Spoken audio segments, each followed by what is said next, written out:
104.8 OAFM নিবেদন করছে রবীন্দ্রনাথ ঠাকুরের নষ্টনীড় অবলম্বনে একটি বেতার চলচ্চিত্র।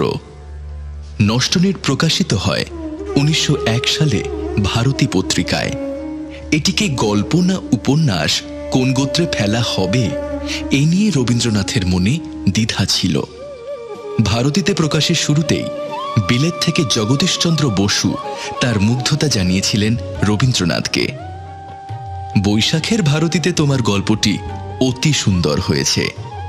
তুমি কি এক ভয়ানক পরিণাম প্রস্তুত করিতেছ জানি না। অন্যদিকে সুরেশচন্দ্র সমাজপতি খানিকটা তীর্যকভাবেই লিখলেন, রবীন্দ্রবাবুর নষ্টনীড় ও চোখের বালি অনেকটা এক খাতে চলিতেছে। উভয়ের স্বাতন্ত্র্য বড় সূক্ষ্ম। যাক, সমাপ্তির পূর্বে বিসর্জনের বাজনা বাজাইবার কাহারও অধিকার নাই। শুরু হচ্ছে 104.8 OAFM এর বেতার চলচ্চিত্র নষ্টনীড়।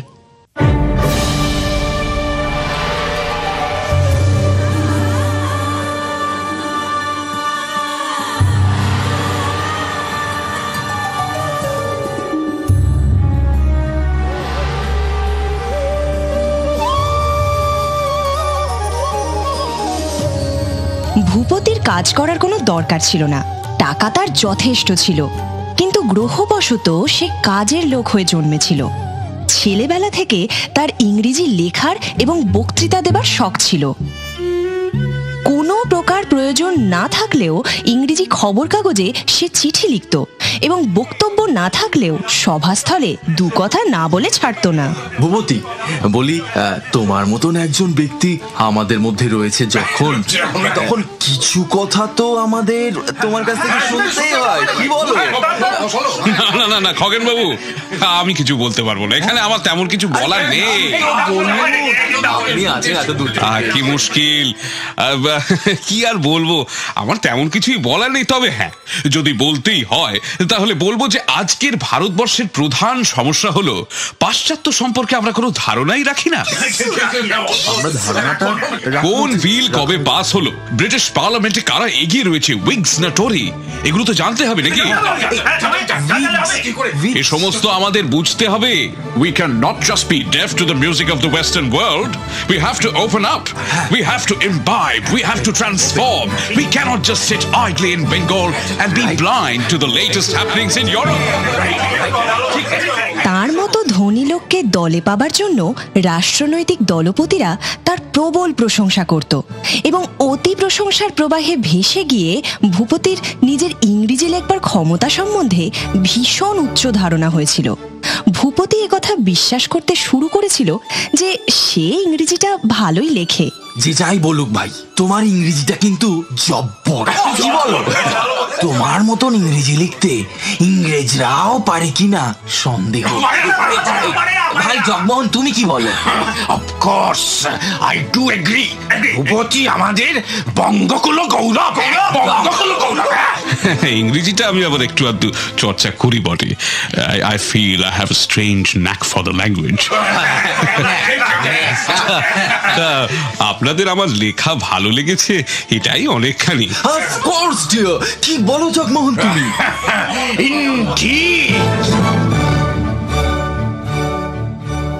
উত্তর কলকাতায় ভূপতির একখানি সাবেককালের বাড়ি ছিল, কিন্তু ভূপতির সংসার ছিল ছোট। সে আর তার বালিকা বধূ চারুলতা। চারুলতার দাদা অর্থাৎ ভূপতির শ্যালক উমাপদ নানা ব্যবসায় অসফল হয়ে শেষে ভূপতিকে বলল, বলি ভূপতি, একটা ব্যবসা শুরু করা যাক, বুঝলে? ব্যবসা? হ্যাঁ। নো ব্রাদার, আমার দ্বারা ওই ব্যবসা হবে। কে বলেছে হবে না? যদি খবরের কাগজের ব্যবসা হয়, হ্যাঁ, তাহলে হবে না? খবর কাগজ? হ্যাঁ গো, খবর কাগজ এবং ইংরেজি খবর কাগজ। An English newspaper? হ্যাঁ, তোমার তো ইংরেজিতে অসাধারণ দখল, তা বলি তুমি পারবে না তো কে পারবে শুনি? কিন্তু উমাপদ, ব্যবসার দিকটা আমি আবার। ব্যবসার কথা চিন্তা করতে তোমাকে কে বলেছে? হ্যাঁ, বলি আমি রয়েছি কি করতে? ব্যবসার হিসেব নিকেশ সব আমি করবো, এই উমাপদ এক হাতে সব সামলে নেবে। তুমি শুধু লিখে যাও, লিখে যাও, লিখে যাও। লিখে যাব? হ্যাঁ, তুমি শুধু লিখবে আর সম্পাদনা করবে। দেশজোড়া তোমার কত নাম হবে। নাম হবে? হ্যাঁ, নাম। নাম? ঠিক আছে, ঠিক আছে, I will publish an English news paper. আমি ইংরেজি খবর কাগজ বার করব। বেশ। ভূপতি উৎসাহিত হয়ে উঠল এবং শ্যালক উমাপদকে সহকারী করে নিতান্ত অল্প বয়সেই সম্পাদকের গদিতে আরোহণ করল। এইভাবে সে যত দিন কাগজ নিয়ে বিভোর হয়েছিল, ততদিনে তার বালিকা বধূ চারুলতা ধীরে ধীরে যৌবনে পদার্পণ করল। খবর কাগজের সম্পাদক এই মস্ত খবরটি ভালো করে টেরই পেল না। ব্রজ, অব্রজ, সাদা পাথরের টেবিলে দাদাবাবুর জন্য যে খাবারটা দিয়েছিলাম তা কি তিনি খেয়েছেন? আগে না মা, তিনি এখনো খাননি। আচ্ছা যাও, ওর তো কখনোই সময় হয় না, সারাদিন খালি কাগজ কাগজ আর কাগজ। ধনী গৃহে চারুলতার কোনো কাজ ছিল না। সে সারাটা দিন শুধু একা একা বাড়ির এদিক থেকে ওদিক, এ ঘর থেকে ও ঘর ঘুরে বেড়াতো। কাগজের আবরণ ভেদ করে স্বামীর কাছে পৌঁছনো তার পক্ষে অসম্ভব হয়ে উঠেছিল। একদিন ভূপতির বাড়িতে এসে তার এক দুঃসম্পর্কের মাসিমা পুরো ব্যাপারটি লক্ষ্য করে যাবার আগে ভূপতিকে বললেন, বাবা ভূপতি, হ্যাঁ মাসিমা? বলি দিনরাত খালি কাগজ কাগজ করলেই চলবে? বিয়ে করেছো, বাড়িতে বউ এসেছে, তার দিকেও তো নজর দিতে হবে নাকি? ও, তুমি চারুর কথা বলছো? হ্যাঁ বাবা, মেয়েটা সারাদিন একা একা থাকে, কেউ নেই ওর। সারাদিন কারোর একা একা থাকতে ভালো লাগে? তোমার উচিত মাঝে মধ্যে ওর সাথে সময় কাটানো, বুঝলে? হ্যাঁ, তা তো বুঝলাম, কিন্তু আমার আর সময় কোথায় বলো মাসিমা। তবে কথাটা যে তুমি ভুল বলেছো তা নয়, চারুর একজন সঙ্গিনী থাকা উচিত। ও বেচারা যে কিছুই করার নেই। ভূপতি উমাপদকে বলল, ভাই উমাপদ, তুমি এক কাজ করবে? কি কাজ বলো দেখি? তুমি তোমার স্ত্রীকে মানে চারুর বৌদিকে কলকাতায় নিয়ে এসো। ও আমাদের সঙ্গে থাক, তাহলে চারুর একজন সঙ্গিনীও হয় আর ও সময়টাও কাটে। বেশ, এ আর এমন কি কথা? আমি না হয় মন্দাকে নিয়েই আসবো। যাক যাক, বাঁচালে ভাই, সত্যি বাঁচালে। উমাপদ তার দেশের বাড়ি গিয়ে তার স্ত্রী মন্দাকিনীকে বলল, একবার কলকাতায় যেতে হবে তোমায়। কেন? ওই আসলে ভূপতি বলছিল যে চারুর একজন সঙ্গিনীর দরকার, ও বড় একা। তা তুমি যদি যাও। আমি যেতেই পারি, আমার আর কি, ওখানে গেলে তোমার সঙ্গে থাকতেও পারবো। আর আমার কাজেও আসতে পারবে। তোমার কাজ? কি কাজ? হ্যাঁ গো, কি কাজ? কি কাজ বলছিলে? ও হ্যাঁ হ্যাঁ, সে সময় যদি কখনো আসে তখন বলবো। এখন বাক্স প্যাটটা গুছিয়ে নাও দেখি, আজ রাতের ট্রেনেই রওনা দেব। আত্মীয়ার কথায় ভূপতির ধারণা হয়েছিল যে চারুর কোনো সঙ্গিনী নেই। এটাই চারুর সবচেয়ে বড় দুঃখ। এবং তাই যখন উমাপদ তার স্ত্রী মন্দাকিনীকে নিয়ে এলো, তখন ভূপতি হাঁপ ছেড়ে বাঁচল। চারু, ও চারু। হ্যাঁ যাই। এই দেখো চারু, কে এসেছে দেখো। কে? ও মা, মন্দা বৌঠা, তুমি হঠাৎ? হ্যাঁ গো, হ্যাঁ আমি। কই, দাদা তো তোমার আসার কথা কিছু বলেননি আমায়? আমার বারণ ছিল। তোমার? হ্যাঁ আমার, তোমাকে একটু চমক দিতে চেয়েছিলাম, তাই কিছু জানাতে বারণ করেছি। তা ভালোই করেছো। বেশ, আগে মুখ হাত ধুয়ে নাও, আমি খাবার ব্যবস্থা করি। মন্দাকিনী এসে চারুলতার নিঃসঙ্গতাকে খানিকটা লাঘব করতে সমর্থ হলো বটে, কিন্তু চারুর কল্পনা ছিল, মন্দার ছিল না। তাই পাশাপাশি থাকলেও উভয়ের মধ্যে ঘনিষ্ঠতা বিশেষ হলো না। কিন্তু ওই বাড়িতে থাকতে থাকতে মন্দা একটি নতুন মানুষকে আবিষ্কার করল। সে অমল। সে ভূপতির পিস্তুত ভাই, কলেজে 3rd ইয়ারে পড়ে। মাস 6 আগে সে তার দাদার বাড়িতে আশ্রয় নিয়েছে। অমল আগে তার কলেজের হোস্টেলে থেকে পড়াশোনা করত। এখন আর্থিক অস্বাচ্ছন্দ্যের কারণে ভূপতির বাড়িতে আশ্রয় নিয়েছিল। অমল থাকাতে চারুর একটা বড় সুবিধে হয়েছিল। সে অমলকে ধরে তার কাছ থেকে লেখাপড়া শিখত। কিন্তু এই জন্য অমলের অনেক আবদার তাকে সহ্যও করতে হতো। ঠাকুরপো, ও ঠাকুরপো। বলে ফেলো। আরে এই দেখো না, এটা কি লেখা গো? পয়রফলা আকার, বয়রি ট প্রাবৃত। সে আবার কি? প্রাবৃত মানে কি? কেন বলবো? বারে, কেন বলবে না? বলবো না। কেন? বললে যদি আমার কোনো লাভ না হয় তবে লাভ কি বলে? ও বটে, কি চাও শুনি? তপ্ত কাঞ্চন বর্ণ হাঁসের ডিমের বড়া। পাবো? পাবে, কিন্তু তার আগে মানেটা? বর্ষাকাল। ব্যাস, তার জন্য এত শক্ত শব্দ? ভুলে যেও না বৌঠান, লেখকের নাম বঙ্কিম। অমল মাঝে মধ্যে তার বন্ধুদের নেমন্তন্ন করত, খাওয়ানোর দায় চারুর। অমল হোটেলে খাবে, পয়সা কে দেবে? চারু। এবং অমল চারুকে বলতো, বৌঠান, এই যে তোমায় আমি লেখাপড়া শেখাচ্ছি, আমার তো কিছু গুরুদক্ষিণা প্রাপ্য। তাই আমার হোটেলে খাওয়ার টাকা তোমার কাছ থেকে আমি এমনি এমনি নিচ্ছি না, ওটা আমার গুরুদক্ষিণা। তাই নাকি? তোমার দাদাকে না বলে দেব, দেখাচ্ছি তোমার গুরুদক্ষিণা। আহা, দাদাকে আবার ডাকাডাকি করা কেন? তিনি রয়েছেন কাগজের জগতে। সত্যি বৌঠান, তুমি না বড় গোলমালে ফেলে দাও। ভূপতি চারুলতার প্রতি কোনো দাবি করত না, কিন্তু অমলের দাবির অন্ত ছিল না। এই নিয়ে চারুলতা মাঝে মধ্যে রাগারাগি করলেও মনে মনে এই স্নেহের উপদ্রব সে খুব উপভোগ করত। বৌঠান, ও বৌঠান, আরে ও বৌঠান। কি হলো কি ঠাকুরপো? আরে এত গোলযোগ করছো কেন? তা গোলযোগ করবো না? আমাদের কলেজের রমেন নিজের বাড়ির সেলাই করা কার্পেটের জুতো পরে আসে, আর আমার ওরকম কোনো জুতোই নেই। বৌঠান, আমার ওরকম একজোড়া জুতো চাই, নইলে যে কোনো মতেই আমার পদমর্যাদা রক্ষা করতে পারছি না। বারে, তা চমৎকার প্রস্তাব দেখছি। তুমি সারা দিন এদিক সেদিক ঘুরে বেড়াবে, আর আমি সব কাজকর্ম ফেলে রেখে তোমার জুতো সেলাই করে মরি আর কি? ওটি হবে না। তার চেয়ে বরং আমি টাকা দিচ্ছি, যাও বাজার থেকে চটি কিনে আনোগে। ওটি হচ্ছে না। বাজারে জুতো আমি পরবো না, দিতে হলে তোমাকেই বানিয়ে দিতে হবে। আমি পারবো না। আমি শুনবো না, কোনো কথা আমি শুনবো না। চটি জুতো আমার চাই চাই চাই। চারু জুতো সেলাই করতে জানে না এবং অমলের কাছে সে কথা স্বীকার করতেও চায় না। কিন্তু তার কাছে কেউ কিচ্ছু চায় না, অমল চায়। সংসারে সে এই একমাত্র প্রার্থীর প্রার্থনা রক্ষা না করে থাকতে পারে না। অমল যে সময় কলেজে যেত, সেই সময় চারু লুকিয়ে বহু যত্নে কার্পেটের সেলাই শিখতে লাগলো।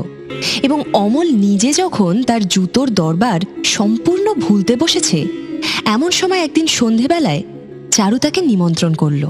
দেখো তো দেখি কেমন হয়েছে। বাবা, এ তো খাসা। তা এবার পরে দেখে বলো আর সব ঠিকঠাক আছে কিনা। হুমা, ঠিকঠাক থাকবে না আবার? কার হাতের তৈরি জিনিস দেখতে হবে না? হে আমার প্রিয় বৌঠান, তোমাকে ধন্যবাদ দিবার ক্ষমতা আমার কাছে নাই। আমি যে কি রূপে তোমার কাছে কৃতজ্ঞ তাহা বলিয়া বোঝাইবার ভাষা আমি খুঁজিয়া পাইতেছি না।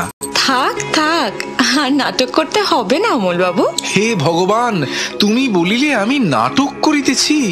আমার হৃদয়ের ভাষার উৎস মুখ খুলিয়া গিয়াছে বলিয়া আমায় এত গঞ্জনা সহ্য করতে হইবে? থাক, আর কেরামতি দেখাতে হবে না, পান খাও। দাও। আচ্ছা বৌঠান, বলো। বাড়ির পেছনে দাদার যে জমিটা পড়ে আছে, ওখানে একটা বাগান বানালে কেমন হয়? বাগান? বাহ, তা বানাও না। শুধু বানাও না বলে ছেড়ে দিলে চলবে না, তোমাকেও থাকতে হবে এর মধ্যে। আমি? হ্যাঁ, তুমি।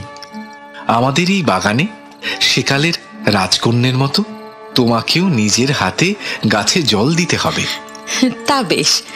আচ্ছা শোনো, ওই যে পশ্চিমের কোণটাতে না একটা কুঁড়ে তৈরি করে নিতে হবে, সেখানে থাকবে আমার হরিণের বাচ্চা।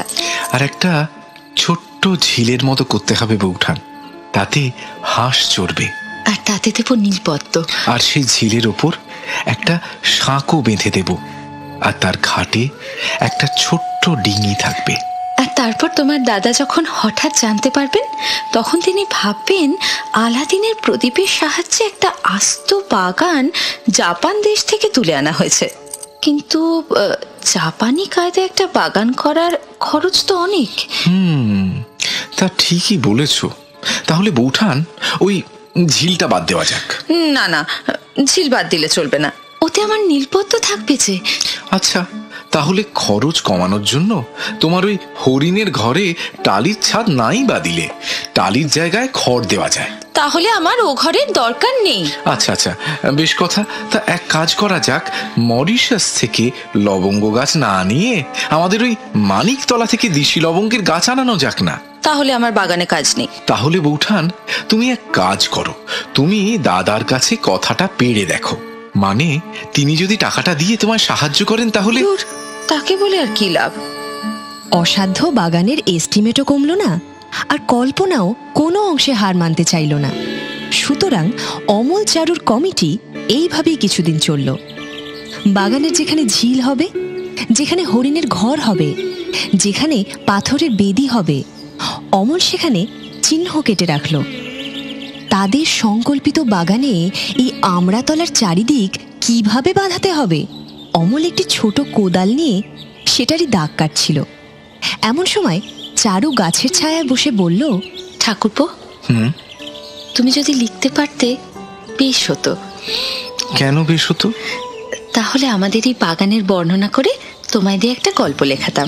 বাবা, এই ঝিল, এই হরিণের ঘর, এই আমড়াতলা সমস্তই তাতে থাকতো, আর আমরা দুজনে ছাড়া কেউই সেটা বুঝতে পারতো না। বেশ মজা হতো, বলো? অমল, ও অমল, বলো না। তুমি একবার লিখবার চেষ্টা করে দেখোই না, নিশ্চয়ই তুমি পারবে। আচ্ছা বৌঠান, আমি যদি লিখতে পারি তো আমায় কি দেবে? তুমি কি চাও? আমার মশারির চালে আমি নিজে লতা এঁকে দেব, সেইটে তোমায় আগা গোড়া রেশম দিয়ে কাজ করে দিতে হবে। আহারে, আমার রাজপুত্তর এলেন রে, মশারির চালে নাকি কারুকাজ? নয় তো কি। ঠাকুরপো, তোমার না সবটাতে বড্ড বাড়াবাড়ি। নিশ্চয়ই বাড়াবাড়ি তো থাকবেই। আমি যে সৌন্দর্যের উপাসক, আমার বিশ্বাস সব কিছুর মধ্যে সৌন্দর্য থাকা চাই, সে সামান্য মশারি হোক না কেন। আচ্ছা, বেশ কথা, আমি মশারির চালে কারুকাজ করে দেব, কিন্তু তার আগে তুমি লেখো তো। আচ্ছা বৌঠান, হ্যাঁ, তোমার কি মনে হয় আমি কি লিখতে পারি না? এই, তুমি কিছু লিখেছো নাকি? আমায় দেখাও। না না না না, থাক থাক, কি দরকার? কি দরকার মানে কি? আমার দরকার। বৌঠান, আমি বলি কি আজ থাক। না না, কোনো মতেই থাকবে না, আজই দেখাতে হবে। ঠাকুরপো, তুমি আমার মাথা খাও, তোমার লেখাটা নিয়ে এসো। বলছো? হ্যাঁ বলছি। তাহলে বলছো? আরে বাবা, বলছি তো। সত্যি বলছো? হ্যাঁ বলছি। তুমি যাবে? হ্যাঁ, যখন এত করে বলছো তখন যাই। চারুকে নিজের লেখা শোনানোর ইচ্ছে অমলের বহুদিনের, কিন্তু তার মনের মধ্যে একটা সংকোচ বোধ কাজ করছিল। পাছে চারু না বোঝে, পাছে তার ভালো না লাগে, এই সংকোচ সে তাড়াতে পারছিল না। আজ চারুর অভাবনীয় উৎসাহে সে নিজের খাতাটি আনল এবং খানিকটা লজ্জায় আরক্তিম হয়ে খানিকটা কেশে নিজের লেখাটি পড়তে শুরু করলো। হে আমার শুভ্র খাতা, আমার কল্পনা। ঠাকুরপো, হ্যাঁ বলি, লেখাটার তো একটা নাম আছে নাকি? হ্যাঁ, আছে তো বটেই। প্রবন্ধটির নাম আমার খাতা। বেশ, তাহলে এবার পড়ো। হে আমার শুভ্র খাতা, আমার কল্পনা এখনো তোমায় স্পর্শ করে নাই। যেদিন তোমার শেষ পৃষ্ঠার শেষ ছত্রে উপসংহার লিখিয়া দিব, সেদিন আজ কোথায়? তোমার এই শুভ্র শিশুপত্র। চারু তরুচ্ছায়ায় বসে স্তব্ধ হয়ে শুনতে লাগলো। অমলের পড়া শেষ হলে চারু বলল, ঠাকুরপো, বলো বৌঠান। তুমি আবার লিখতে পারো না? আবার? হ্যাঁ, আবার। সেদিন সেই গাছের তলায় অমল সাহিত্যের মাদক রস পান করল। অমল তার প্রথম পাঠিকার দিকে মুগ্ধ দৃষ্টিতে তাকিয়ে রইল। চারু বলল, ঠাকুরপো, গোটা কয়েক আমড়া পেরে নিয়ে যেতে হবে যে। সে কি? নইলে মন্দাকে কি হিসেব দেব? কিসের হিসেব? এই যে আমরা বাগানে বসে যে রাজকার্যটি করছিলাম তার হিসেব। বলবে বলবে সাহিত্য চর্চা। কি হাসছো কেন? কি হলো? মন্দাকে সাহিত্য চর্চা বললে এত বড় হাঁ করে তাকাবে যে তাতে একখানা গণেশ ময়রার পেল্লাই রসগোল্লা ঢুকে যাবে। অগত্যা সাহিত্য চর্চা সমাপ্ত করিয়া লেখক গাছ হইতে তাহার বৌঠানের জন্য আমরা পাড়িতে লাগিলেন। তুমি না চাতা।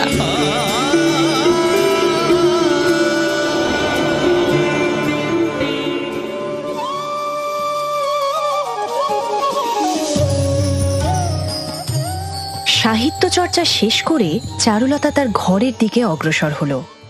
বারান্দায় দেখা হলো মন্দার সঙ্গে। কিরে চারু, ছিলি কোথায়?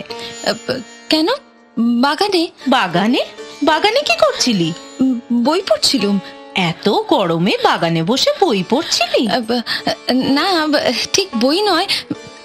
এই নাও আমরা। আমরা? হ্যাঁ, তোমার জন্য। ও, তা আজ সারাদিন অমল ঠাকুরপোকে দেখতে পাচ্ছি না, সে কোথায়? সে পেরিয়েছে বোধ হয়। কেন? সে তো তোর সঙ্গে বাগানেই ছিল। হ্যাঁ ছিল, তারপর খানিকক্ষণ আমাকে পড়িয়ে বললো যে বন্ধুদের সঙ্গে দেখা করতে যাচ্ছি। ও তাই বল। তা যা ঘরে যা, আমি গিয়ে তো চুল বেঁধে দিচ্ছি। মন্দা ভূপতির বাড়িতে আসার পর থেকে চারু এবং অমলের সখ্যতা তার চোখে পড়ে। প্রথমে তার মনে চিন্তার উদ্রেক হয়নি, কিন্তু চোখের সামনে সে যত চারু এবং অমলকে দেখতে লাগলো তত তার মনের মধ্যে সন্দেহের বাষ্প ঘনীভূত হতে থাকলো।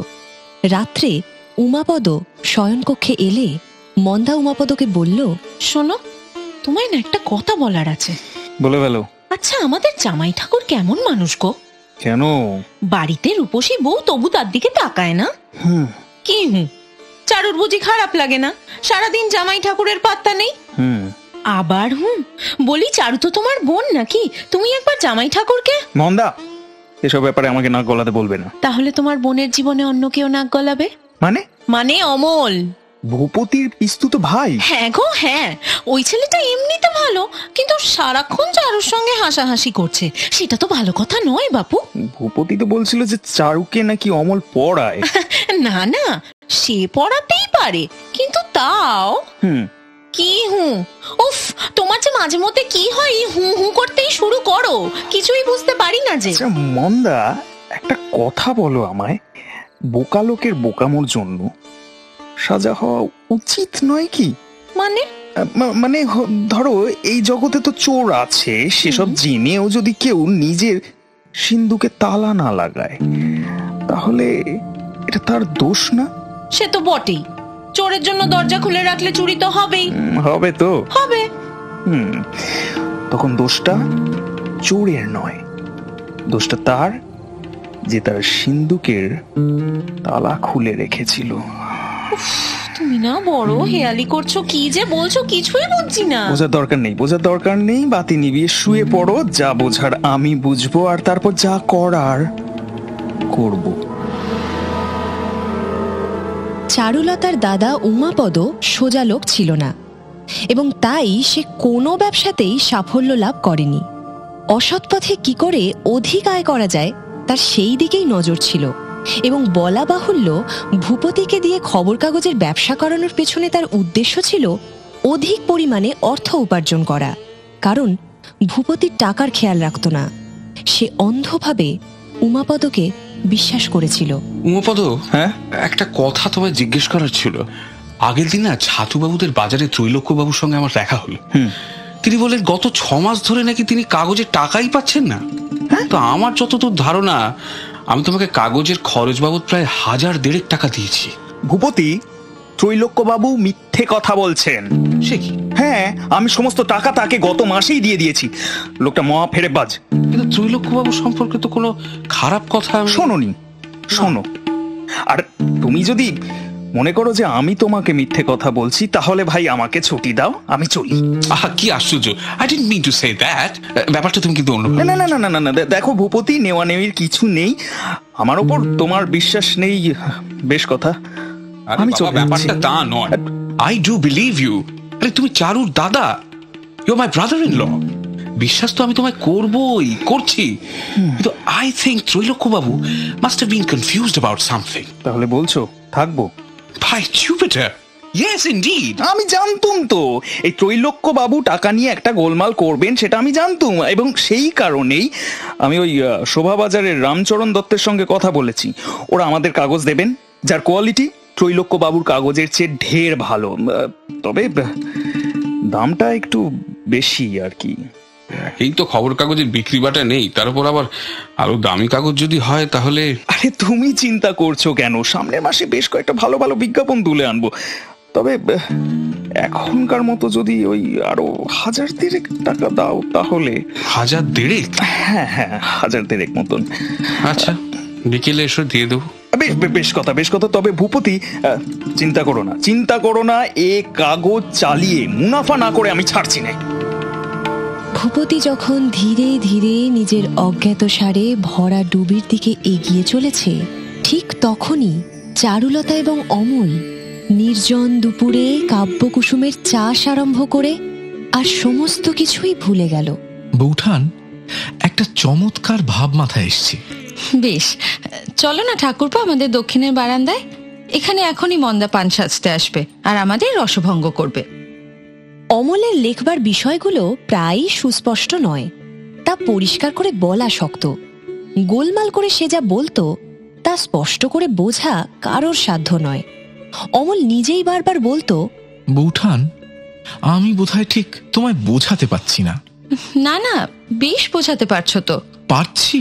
হ্যাঁ গো অমল বাবু, তবে লেখাটা তাড়াতাড়ি শেষ করো দেখি। তাড়াতাড়ি শেষ করতে হবে। হ্যাঁ, কালকের মধ্যেই শেষ করো। কাল? কিন্তু কোনো কিন্তু নয়, আগামীকালের মধ্যেই লেখা শেষ করতে হবে। আর তাছাড়া আগের দিন যে লেখাটা লিখেছিলে সেটাও তো শেষ করতে হবে। না বৌঠান, ওটা আর লিখতে ইচ্ছে করছে না। বারে, তোমার লিখতে ইচ্ছে করছে না তো কি, আমার শুনতে ইচ্ছে করছে। না, আমি কিন্তু কোনো কথা শুনবো না। কাল তুমি আমায় লেখা শোনাবে। আমি চললুম। আরে বৌঠান, এই শোনো। আরে শোনো, চললে কোথায়? আমার কাজ রয়েছে। আরে শোনো না, রাগ করছো কেন? বারে, তুমি লিখবে না, আমাকে পড়াবে না, আমি এতে রাগও করতে পারবো না। নিশ্চয়ই পারবে, তবে তার আগে এটা কি দেখো তো। কি ওটা? আগের দিনের সেই লেখাটা। তোমার লেখা হয়ে গেছে? নিঃসন্দেহে দেবী, আমার সৃষ্টি কুসুম তোমার চরণ কমলে অর্পণ করিলাম, এই লহ। ঠাকুরপো, তুমি তোমার সাহিত্যকর্মের সঙ্গে সঙ্গে থিয়েটারেও যোগ দিতে পারো। তাই? অভিনয়টা কিন্তু তুমি ভালোই করো। আচ্ছা, গিরিশবাবু পেলে তোমায় লুফে নেবেন। তবে আর কি, বঙ্গভূমির রঙ্গমঞ্চে অবতীর্ণ হই। সে না হয় হবে, তবে আপাতত পড়ো কি লিখেছো। অমল আর চারুলতার এইভাবেই দিন কেটে যাচ্ছিল।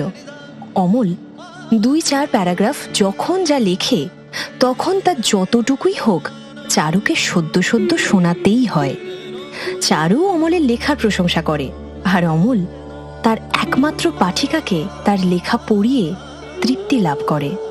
লেখক এবং পাঠকের এই অতি ক্ষুদ্র অথচ আনন্দে ও কল্পনায় পরিপূর্ণ জগৎটি চারুলতার একাকিত্বর বেদনা অনেকখানি মুছিয়ে দিয়েছিল। ঠিক এমন সময় একদিন দুপুরবেলা চারু অন্তঃপুরের জানলা দিয়ে দেখতে পেল রাস্তা দিয়ে হেঁটে কলেজ থেকে ফিরছে অমল। সাধারণত কলেজ থেকে ফিরে অমল সোজা চলে আসতো চারুলতার কাছে এবং দুজনে মিলে গল্প করত, কলেজে কি কি হয়েছে, কে কাকে কি বলল, এসব নিয়ে। কিন্তু সেদিন চারু বেশ কিছুক্ষণ অপেক্ষা করল, অমল এলো না। চারুর ভারী রাগ হলো। সে রাগ করে তার বারান্দায় বসে মন্মথ দত্তর একটা বই হাতে করে পড়বার চেষ্টা করতে লাগলো।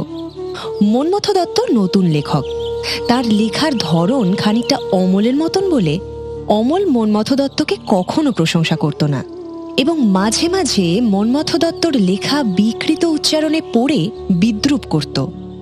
সেই মন্মথ দত্তর বই নিয়ে চারু বারান্দায় বসল। এমন সময় সে শুনতে পেল অমলের পদশব্দ। অমল আসছে। চারু আরো মনোযোগ দিয়ে মন্মথ দত্তর কলকণ্ঠ নামক বইটা মুখের কাছে তুলে একাগ্রভাবে পড়তে লাগলো। অমল বারান্দায় প্রবেশ করল। চারু লক্ষ্য করল না। অমল বলল, কি বৌঠান, কি পড়া হচ্ছে শুনি? কি হলো, উত্তর দিচ্ছ না? কি এত মন দিয়ে পড়ছো দেখি? মন্মথ দত্তের কলকণ্ঠ? কলকণ্ঠ? হ্যাঁ পড়ছি, আমার মন্মথ দত্তর লেখা ভালো লাগে, আমায় পড়তে দাও তো, বিরক্ত করো না। বাবা, বৌঠান পড়ছেন মন্মথ দত্তের লেখা? আহা, দেখে মন জুড়িয়ে যাচ্ছে। তা দেখি দেখি দেখি কি লিখেছে, দেখি দেখি দেখি। অমল, বইটা আমায় দাও বলছি। কি হলোটা কি? আমি কিন্তু সত্যি বইটা পড়ছিলুম। বাহ, কি সুন্দর লিখেছে মনমথ দত্ত। আমি তৃণ, ক্ষুদ্র তৃণ, ভাই রক্তাম্বর রাজ বেশধারী অশোক, আমি তৃণ মাত্র। আহা, কি লেখা! মরে যাই মরে যাই। তার চেয়ে বৌঠান, আমি একটা বলবো, শুনবে? কি বলবে? আমি কলার কাঁদি, আমি কাঁচকলার কাঁদি। ভাই কুমড়ো, আমি নিতান্তই কাঁচকলার কাঁদি। কি হচ্ছেটা কি অমল? যত সব হিংসুটেপনা। তা আজ কলেজ থেকে ফিরে ওপরে আসতে দেরি হলো যে? দেরি তো হবেই। কেন? কারণ এই যে। কি এটা? দেখো, সররুহ। হ্যাঁ, সররুহ। আর দাঁড়াও, আমাকে একবার পত্রিকাটা দাও দাও দাও। এই দেখো দেখো। দেখি। আমার খাতা শ্রী অমল কুমার বসু। কি বুঝছো বৌঠান? সররুহতে আমার লেখা বেরিয়েছে। ও জানো, সররুহ সম্পাদক বড় কড়া। প্রায় 100 লেখার ভেতর থেকে নির্বাচন করে তিনি আমারটি ছেপেছেন। শুধু ভাবো একবার, সররুহতে আমার লেখা বেরোলো। আমার লেখা কত লোকের কাছে পৌঁছবে। আমার আমার ভেবেই যে কি আনন্দ হচ্ছে। আচ্ছা বৌঠান, তোমার আনন্দ হচ্ছে না? হ্যাঁ, তোমার আনন্দ হচ্ছে না? ও বৌঠান, তোমার আনন্দ হচ্ছে না? হ্যাঁ হচ্ছে। তাহলে তুমি চুপ করে আছো কেন? কই, আমি তো চুপ করি না না না, আমার মনে হয় তুমি বোধহয় খুশি হওনি। কই, তেমন তো কোনো ব্যাপার নেই, আমি খুশি হয়েছি। তবু বৌঠান, আমার মনে হচ্ছে তুমি যেন। যাই, আমার কাজ আছে। বৌঠান, কি হলো? আমার কাজ আছে অমল, আমার যেতে হবে। বৌঠান। চারু চলে গেল। সে তার নির্জন ঘরে বসে ভাবতে লাগলো, কেন সে খুশি হতে পারছে না। কিসে যে সে মনের মধ্যে আঘাত পেল, সেটা সে বুঝে দেখার চেষ্টা করলো, কিন্তু কোনো সঙ্গত কারণ সে খুঁজে পেল না। অমলের লেখা অমল এবং চারু দুজনেরই সম্পত্তি। অমল লেখক, চারু পাঠক। গোপনতাই তার প্রধান রস। সেই লেখা সকলে পড়বে এবং অনেকেই প্রশংসা করবে। এই ব্যাপারটি চারুকে যে কেন কষ্ট দিচ্ছিল, চারু নিজেও সেটা ভালো করে বুঝল না। অন্যদিকে অমলও বুঝতে পারল না যে চারু কেন তার লেখা প্রকাশিত হওয়া সত্ত্বেও ঠিক খুশি হতে পারছে না। কিন্তু তার মধ্যে তখন নিজেকে প্রকাশ করার বাসনা জেগে উঠেছে। তাই অমল তার অন্যান্য লেখাগুলোও ছাপতে শুরু করলো এবং প্রশংসাও পেল। চারুর এতে আনন্দও হলো, আবার কষ্টও হলো। কিন্তু সে বুঝতে পারল যে তার এবং অমলের গোপন কমিটির রুদ্ধ দরজা খুলে বাংলাদেশের পাঠক মণ্ডলী তাদের দুজনের মধ্যে এসে দাঁড়িয়েছে। একদিন ভূপতি চারুলতাকে বলল, চারু। হ্যাঁ বলো। আমাদের অমল যে এত ভালো লিখতে পারে তা তো জানতাম না। তুমি তার লেখা পড়েছো বুঝি? হ্যাঁ মানে না, ঠিক পড়িনি, সময় পাইনি। কিন্তু আমাদের নিশিকান্ত পড়ে খুব প্রশংসা করছিল, বুঝলে? সে বাংলা লেখাটা কিন্তু বোঝে। ও, তো তুমিও তো বাংলা পড়ো, তুমি অমলের লেখা পড়েছো? তুই একটা। কেমন লেগেছে তোমার? ভালো। সত্যি, কার মধ্যে যে কি প্রতিভা থাকে কেউ বলতে পারে না। অমলের মধ্যে যে এমন জিনিস থাকবে তা কে জানতো, কি বলো? হ্যাঁ। কি হলো চারু, তোমাকে এরকম ক্লান্ত লাগছে কেন? শরীর খারাপ? না না, আমি ঠিকই আছি। না, কিন্তু তোমার গলাটা কেমন যেন শুকনো লাগছিল। ও কিছু না। তুমি বাদামের শরবতটা খেয়েছো তো? এই চা একদম ভুলে গেছি, ওটা বোধহয় শ্বেত পাথরের টেবিলের উপরই রাখা রয়েছে। আচ্ছা দাঁড়াও, আমি গিয়ে নিয়ে আসছি। ভূপতি অমলের প্রশংসা করল। চারুর ভালো লাগলো, গর্ব হলো। কিন্তু কোথায় যেন তার বারংবার মনে হতে লাগলো যে অমল যেন তার থেকে অনেক দূরে চলে যাচ্ছে, অনেক দূরে। পরদিন সকালে উমাপদ ভূপতিকে তার কাগজের সঙ্গে অন্য 5 রকম উপহার দেবার কথা বোঝাচ্ছিল। আমার কথা শোনো ভূপতি, খবর কাগজের সঙ্গে উপহার দাও। আমি তো তোমার কথার কোনো মানেই বুঝতে পারছি না। আমি একটা কাগজ বার করছি, কাগজ লোকের দাম দিয়ে কেনে, আর তুমি আমাকে বলছো কাগজের সঙ্গে একটা উপহার দিয়ে আমি লোককে জোর করে কাগজ কেনাবো? এবার হয় নাকি? That's most absurd. কিন্তু তোমার কাগজ তো এমনিতেই কেউ কিনছে না। হ্যাঁ, যদি নাই কেনে তাহলে তার বন্দোবস্ত করতে হবে। কিন্তু I just Kant give gifts with my newspaper. লোকে হাসবে। ভূপতি, এই ব্যবসা করতে নেমে লোকে হাসবে না কাশবে এসব ভেবে লাভ হয় না। আমি বলছি এই মুহূর্তে আমাদের খবর কাগজের যা অবস্থা তাতে এ ছাড়া আর কোনো উপায় নেই। কিন্তু তোমার কি মনে হয় খবরের কাগজের সঙ্গে সুগন্ধি তেলের শিশি দিলে লোকে কাগজ কিনবে? নিশ্চয়ই কিনবে। এ শহরের লোকজনদের আমার চেনা হয়ে গেছে। বাঙালি উপহার বড় ভালোবাসে। কিন্তু Umapada, I have already spent quite a large amount for the publication. এখন যদি আবার উপহারের জন্য আমাকে টাকা দিতে হয়, সেটা খুব শক্ত হয়ে উঠবে। আচ্ছা, আমরা তো খবরের কাগজের দাম আরো 6 পয়সা বাড়াচ্ছি নাকি? হ্যাঁ, আমি অঙ্ক কষে দেখেছি, বুঝেছো? এ দেখো, এই একটা করে 2 পয়সার যদি উপহার দিতে পারি, 1010 কপি এমনিতেই আরো বিক্রি হবে। আর প্রতি কপিতে খুব কম করে যদি 2 পয়সা করেও লাভ হয়, তাহলে বুঝতে পারছো? হ্যাঁ, অঙ্কটা বুঝতে পারছো তো? বুঝতে পেরেছি, কিন্তু ইটস এ ড্রিম, এ তো স্বপ্ন। হ্যাঁ, স্বপ্ন, কিন্তু ব্যবসা করতে গেলে স্বপ্ন তো দেখতেই হবে। ব্যবসায় লাভ হবে, লোকসান হবে, তাই বলে ঝুঁকি নেওয়া বন্ধ করে দেবে নাকি? হ্যাঁ, আসতে পারি? এ কি চারু? আমার না তোমার কয়েকটা কথা বলার ছিল। তুই ভূপতির সঙ্গে কথা বল চারু। আচ্ছা, আমি তাহলে যাই। ঠিক আছে। তুই ভালো আছিস চারু?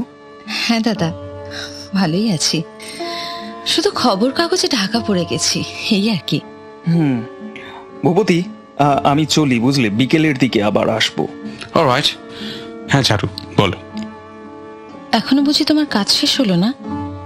দিন রাত ওই একখানা কাগজ নিয়ে যে তোমার কি করে কাটে আমি না সেটাই ভেবে পাই না। সারাদিন শুধু কাগজ কাগজ আর কাগজ। সত্যি চারু, কাগজ নিয়ে না আমি একটু বেশি বাড়াবাড়ি করে ফেলেছি। কিন্তু আজ তোমার পড়া নেই বুঝি? মাস্টারটি বুঝি পালিয়েছেন? তোমার পাঠশালা সব উল্টো নিয়ম। ছাত্রীটি পুঁথিপত্র নিয়ে প্রস্তুত আর মাস্টার পলাতক। আজকাল অমল তোমায় আগেকার মতো নিয়মিত পড়ায় বলে তো বোধ হয় না। আমায় পড়িয়ে অমলের সময় নষ্ট করা কি উচিত? অমলকে তুমি বুঝি একজন সামান্য প্রাইভেট টিউটর পেয়েছো? কি হলো, কি কি দেখছো অমন করে? একবার এদিকে এসো চারু, এসো। কেন? আরে বাবা, এসোই না। কি? দেখি তোমার হাতটা দেখি। আরে দেখি কি হচ্ছেটা কি? তোমাকে পড়ানো কি আর সামান্য প্রাইভেট টিউটারই হলো? তোমার মতো সুন্দরী বৌঠানকে যদি পড়াতে পেতুম তাহলে। তুমি আর বলো না, স্বামী হয়ে সময় দিতে পারো না, আর তুমি নাকি আমাকে পড়াতে। এই কথা। বেশ, কাল থেকে আমি তোমাকে পড়াবো। ঠিক হয়েছে সম্পাদক মশাই, তোমায় আর পড়াতে হবে না, বরং তোমায় একটা জিনিস পড়াবো। সময় আছে? অবশ্যই। এখন তুমি আমার মনকে যেদিকে ফেরাতে চাও সেদিকেই ফিরবে।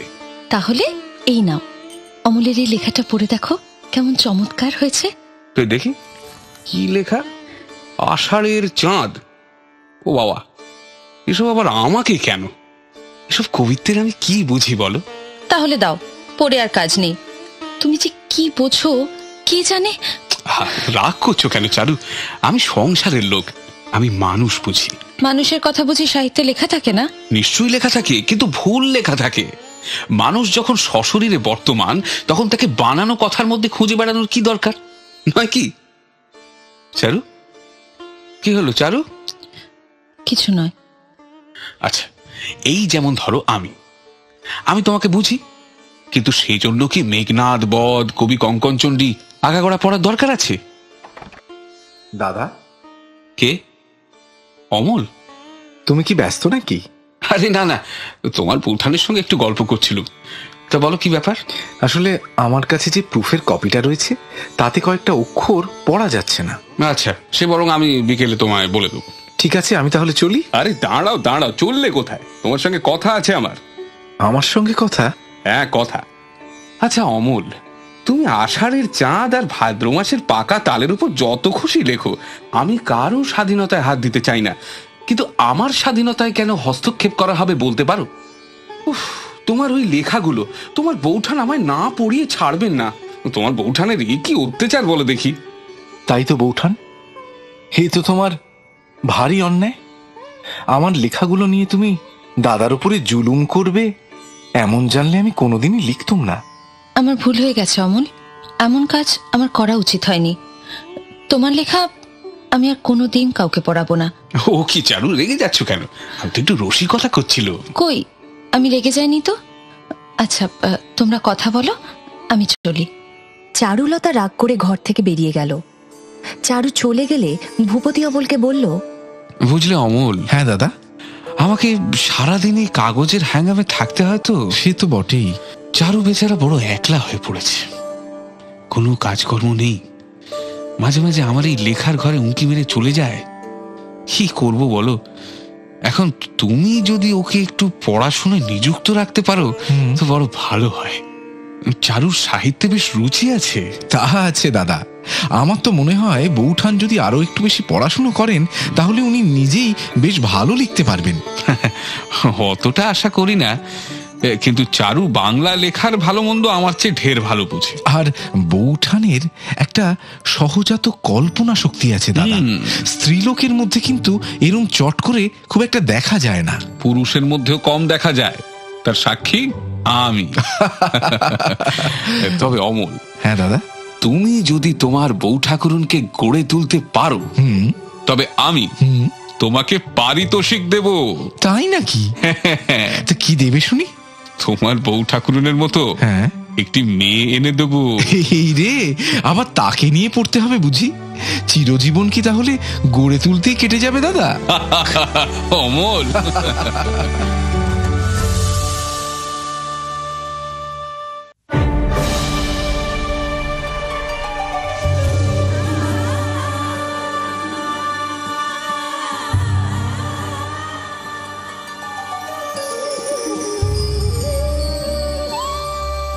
পাঠক সমাজে প্রতিপত্তি লাভ করে অমল ধীরে ধীরে মাথা তুলে দাঁড়ালো। সে মাঝে মধ্যে সভায় সাহিত্য প্রবন্ধ পাঠ করে। সম্পাদক ও সম্পাদকের দূত তার ঘরে এসে বসে থাকে। এই কারণে ভূপতির ঘরে দাসদাসী আত্মীয় স্বজনের চোখে তার মর্যাদা বেড়ে গেল।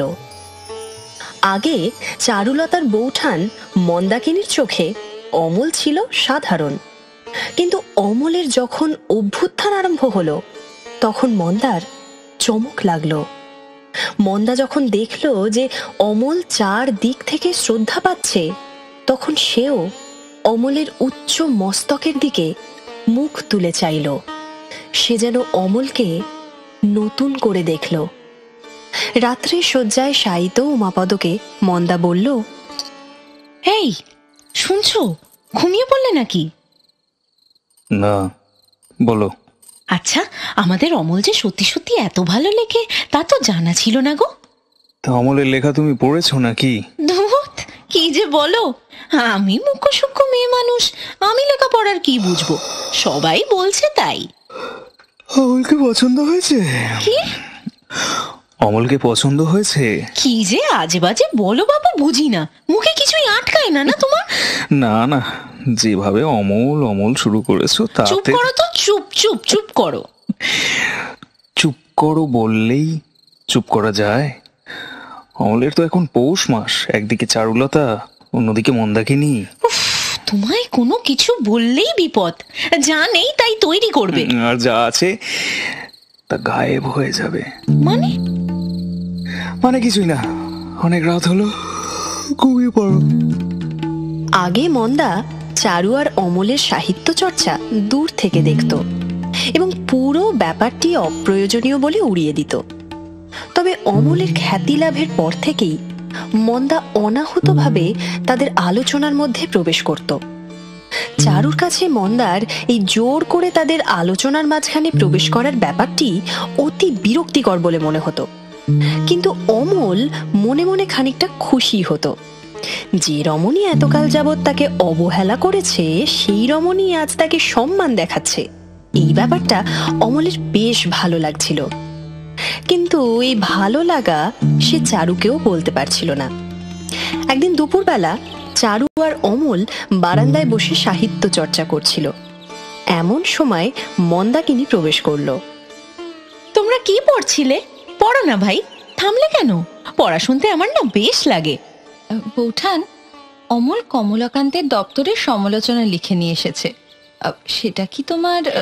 না হয় হুলুমি বাপু মুখ্য, তবু শুনলে কি একেবারেই বুঝতে পারবো না? আহা, বুঝবে না কেন? নিশ্চয়ই বুঝবে। আমি পড়ছি, তুমি শোনো। বঙ্কিমচন্দ্র চট্টোপাধ্যায় ঔপন্যাসিক হিসেবে যতখানি সাফল্য অর্জন করিয়াছেন, আমার মতে গভীর দার্শনিকতা সংযুক্ত সুরম্য রচনার ক্ষেত্রেও তিনি স্বীয় প্রতিভা প্রদর্শন করিয়াছেন। কমলাকান্তের দপ্তর শুধুমাত্র সুরম্য প্রবন্ধের। ভাই অমল, এই কমলাকান্ত কি আমাদের মুদির দোকানের কমলাকান্ত পাকরাশিকে নিয়ে লেখা? মুদির দোকানের কমলাকান্ত? না গো মন্ডা বৌঠান, এ অন্য এক কমলাকান্ত। এর সঙ্গে মুদির দোকানের কোনো সম্পর্কই নেই। আমি ভাবলাম বুঝি। হ্যাঁ, তুমি যে বলেছিলে জাহ্নবী লাইব্রেরি থেকে পুরনো মাসিক পত্রগুলো এনে দেবে। সে তো আজ নয় বৌঠান। না না, আজই এনে দেবে বলেছিলে। তুমি বোধহয় ভুলে যাচ্ছ। আমি ভুলে যাব কেন? তুমিই তো বলেছিলে যে। আচ্ছা বেশ, আমার বই আনতে হবে না, তোমরা পড়ো। আমি যাই, পরেশকে লাইব্রেরিতে পাঠিয়ে দেগে। আরে বৌঠান, পরেশকে লাইব্রেরিতে পাঠানোর কি দরকার? আমি তো তোমায় বলছি, আমি তোমায় এনে দেব। ঠাকুরপো, তুমি কমলাকান্তের দপ্তরের সমালোচনাটা পড়ে শোনাও, ওতে লোকশিক্ষা হবে। অমল বিপদ আশঙ্কা করল। মন্দা মনে মনে বুঝল যে চারু তাকেই অপমান করে গেল, এবং মুহূর্তের মধ্যেই চারুর প্রতি তার মন বিষাক্ত হয়ে উঠল। চারু চলে গেলে অমল যখন উঠবে কি উঠবে না ভাবছিল, এমন সময় মন্দা হেসে বলল, যাও ভাই, মান ভাঙাও গে। চারু রাগ করেছে, আমাকে লেখা শোনালে তুমি মুশকিলে পড়বে। কেন? কিসের মুশকিল? কাজ নেই ভাই, পড়ো না। আমি মুখ্য মানুষ, আমি আর তোমার লেখার কি বুঝবো বলো? আমার পেটে কি আর তেমন বিদ্যে আছে? আমি চলি। আরে কি আশ্চর্য! না ভাই, চলি। আরে মন্দা বৌঠান শোনো। আরে মন্দা অশ্রু সংবরণ করে চলে গেল। অমল স্তব্ধ হয়ে বসে রইল বারান্দায়। সেদিন রাত্রে মন্দা উমাপদকে বলল, এই বাড়িতে আর আমার একদম ভালো লাগছে না, তুমি আমায় দেশে ফেরত দিয়ে এসো। কেন, কি হলোটা কি আবার? তোমার বোন আমায় অপমান করেছে। হ্যাঁ, অপমান? হ্যাঁ, অপমান। কিন্তু চারু তো তেমন মেয়ে নয়। চারু এখন পাল্টে গেছে। ও, তা কি নিয়ে অপমান করলো? ওই ওই অমল আমাকে কমলাকান্ত না কার একটা দপ্তর না কি পড়ে শোনাচ্ছিল, তাতে চারুর রাগ হলো। আমি মুখ্য মানুষ, তাও অমল আমায় তার লেখা পড়ে শোনাচ্ছে। এই নিয়ে কত বাঁকা বাঁকা কথা শোনালো। বুঝলুম। কি বুঝলে? ফুলকে নিয়ে ভ্রমরেরা মারামারি করছে। আবার আবার বাজে কথা, তোমার সঙ্গে কথা বলবো না, যাও। ওদিকে চারু একা একা ভাবতে লাগলো, মন্দাও তো কম বেহায়া নয়, একলা অমলের সঙ্গে বসে দাঁত বের করে হাসছে। মন্দা সরল যুবককে মুগ্ধ করার জন্য চাল বিস্তার করছে। এই ভয়ঙ্কর বিপদ থেকে অমলকে আমায় রক্ষা করতেই হবে। কিন্তু অমলকে আমি এই মায়াবিনীর মতলব কি করে বোঝাবো? আর বেচারা দাদা আমার স্বামীর জন্য দিন রাত খেটে মরছেন, আর মন্দা বৌঠান অমলকে ভোলানোর আয়োজন করছে। ছি ছি ছি, দাদা কি নিশ্চিন্তে আছে। মন্দা বৌঠানের ওপর তার অগাধ বিশ্বাস, কিন্তু বৌঠান অমলের দিকে এগোচ্ছে। চারু আরো ভাবল, আগেই অমল বেশ ছিল, যবে থেকে লিখতে আরম্ভ করেছে তবে থেকেই সমস্যা শুরু হয়েছে। আজ অমল আমায় ছাড়িয়ে গেছে, এখন সে লেখক আর আমি তার অনেক পাঠকের মধ্যে একজন। না না, এর একটা প্রতিকার করতেই হবে, কিছু একটা করতেই হবে। কমলাকান্তের দপ্তরের সমালোচনা নিয়ে অমল, চারু এবং মন্দার মধ্যে যে দূরত্বের সৃষ্টি হলো, সেই দূরত্বের পরিমাণ ক্রমে বেড়েই চলতে লাগলো। অমল চারুর কাছে আর তেমন ভাবে আসে না, মন্দাও চারুর সঙ্গে গল্প করতে বা বিন্তি খেলতে আসে না। চারু সারা দুপুর একা একা থাকে। এরকম ভাবেই কাটতে থাকে তার জীবন। একদিন দুপুরবেলা, তখন আষাঢ়ের নবীন মেঘে আকাশ আচ্ছন্ন। চারু তার খোলা জানলার কাছে ঝুঁকে পড়ে কি একটা লিখছিল। এমনই সময় অমল নিঃশব্দ পদে চারুর পেছনে এসে দাঁড়ালো। চারু টেরও পেল না। চারু লিখে যেতে লাগলো, আর অমল চারুর ঠিক পেছনে দাঁড়িয়ে চারুর লেখা পড়তে লাগলো। হঠাৎ অমল বলে উঠল, বৌঠান। কি? ও ঠাকুরপো। তবে যে বলো, তুমি লিখতে পারো না? ঠাকুরপো, এ কিন্তু তোমার ভারী অন্যায়। কি অন্যায়? লুকে লুকে দেখছিলে কেন? প্রকাশ্যে দেখতে পাইনি বলে। ও কি, ও কি, লেখাটা ছিঁড়ছো কেন? লেখাটা ছিঁড়ছো কেন? চারু তার লেখা ছিঁড়ে ফেলার উপক্রম করলো।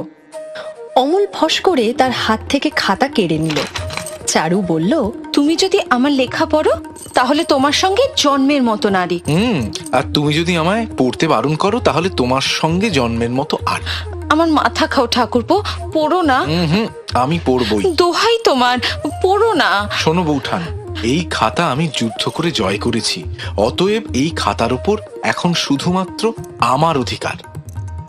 অবশেষে চারুকে হার মানতে হলো, কারণ অমলকে তার লেখা দেখাবার জন্য মন ছটফট করছিল, অথচ দেখাবার বেলায় তার যে এত লজ্জা করবে এটা সে ভাবেনি। অমল চারুর লেখাটা পড়ে শেষ করে বলল, তুমি তো চমৎকার লিখেছো। চাও, আর ঠাট্টা করতে হবে না। দাও আমার খাতা দাও। খাতা তো এখন দেব না, লেখাটা কপি করে নিয়ে কাগজে পাঠাবো। না না, সে কিন্তু হবে না। কেন হবে না? যে লেখা কাগজে ছাপানোর যোগ্য সে লেখা আমি কাগজে কেন পাঠাবো না? না না, সে এক ভারী লজ্জার ব্যাপার হবে। কি লজ্জার ব্যাপার? এত সুন্দর লেখা হয়েছে, আমি এটা কাগজে পাঠাবই। জানো তো ঠাকুরপো, তোমার সঙ্গে পেরে ওঠার জো নেই। যেটা ধরবে সেটার কিছুতেই ছাড়বে না। এবং এই লেখা আমি দাদাকেও দেখাবো। কাকে? দাদাকে। দাও। কি? খাতাটা আমায় দাও। মোটেই না।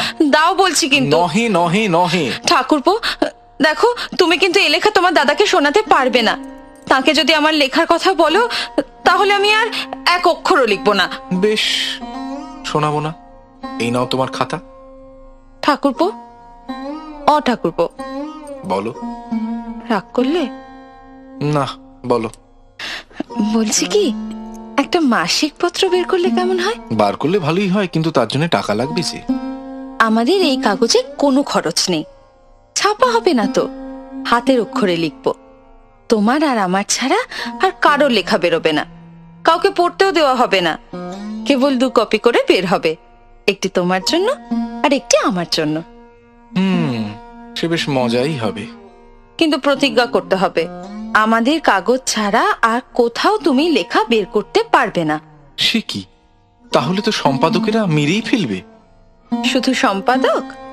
আর আমার হাতে বুঝি মারের অস্ত্র নেই? তা আছে, তবে কোনো কথা নয়, আমরা পত্রিকা বের করব। বেশ কথা, তাহলে পত্রিকার নাম দেওয়া যাক চারু পাঠ। এটার নাম হবে অমলা। এই নতুন বন্দোবস্তে চারু মাঝের কয়েকদিনের দুঃখ বিরক্তি ভুলে গেল। তাদের মাসিক পত্রিকাটিতে তো আর মন্দার প্রবেশ করার জায়গা নেই। এরপর চারু লিখত, অমল লিখত। দুজনে তাদের মাসিক পত্রিকার গোপন জগতে মগ্ন হয়ে উঠল। এমনই যখন চলছে, হঠাৎ একদিন ভূপতি এসে চারুকে বলল, আচ্ছা চারু, তুমি যে লেখিকা হয়ে উঠবে পূর্বে এমন কথা তো ছিল না। কি কি বললে? আমি লেখিকা? হ্যাঁ। কে বললো তোমায়? কখনো না। একেবারে হাতে নাতে ধরা পড়ে গেছো তুমি। মানে? এই যে সররুহ পত্রিকা, আর এই দেখো, এই যে কালীতলা শ্রীমতী চারুবালা। চারু দেখল যে সমস্ত লেখা সে তাদের গুপ্ত সম্পত্তি বলে মনে করে নিজেদের হাতে লেখা মাসিক পত্রে সঞ্চয় করে রেখেছিল, সেই লেখাই সররুহ পত্রিকাতে প্রকাশিত হয়েছে। অমল তার সঙ্গে বিশ্বাসঘাতকতা করেছে, গোপন জিনিস সে প্রকাশ করে দিয়েছে। সত্যি চারু, তোমার মধ্যে যে এমন প্রতিভা ছিল তা তো জানা ছিল না। ও, তুমি খুশি হওনি চারু? হ্যাঁ, হয়েছি তো। এমন সময় ঘরে অমল প্রবেশ করল। বৌঠান, ও বৌঠান। আরে অমল, এসো এসো। দাদা, তুমিও ঘরে রয়েছো? যাক, তা তুমি কি জানো যে আমাদের বৌঠানও লেখিকা? হ্যাঁ, জানি বই কি। এই যে, ও, সররুহ পত্রিকা তুমি পেয়ে গেছো? কে খবর দিল? ওই আমাদের নিশিকান্ত, ও তো বাংলা সাহিত্য নিয়ে খুব চর্চা করে, ওই 1 কপি পাঠিয়ে দিলে। আর বৌঠান, তুমি বললে না তোমার কেমন লেগেছে? অমল, আমার বোধহয় ছেলে খেলা করার দিন চলে গেছে। আর অন্য লোকের লেখা পত্রিকায় পাঠানোর আগে একবার তাকে জানানো উচিত, নইলে এটা এক ধরনের বেয়াদবি। চারু, কি বলছো? অমল তোমায় হয়তো চমক দেওয়ার জন্যই। চমক যে আমার সবসময় ভালো লাগতে হবে এমন কোনো কথা আছে কি? দাদা, আমার বোধহয় ভুল হয়ে গেছে। বৌঠান, পারলে আমায় ক্ষমা করে দিও, আমি চলি। অমল চলে গেল। ভূপতিও তার স্টাডি রুমে ঢুকে গেল। চারু একা অন্ধকারে বসে রইল তার ঘরে। রাগে ক্ষোভে তার কান্না এলো না। সে নিজের নতুন লেখা খাতাখানি বের করে তার প্রত্যেক পাতা বসে বসে টুকরো টুকরো করে ছিঁড়ে স্তূপাকার করল। কি কুক্ষণে যে এই সমস্ত লেখালেখি আরম্ভ হয়েছিল।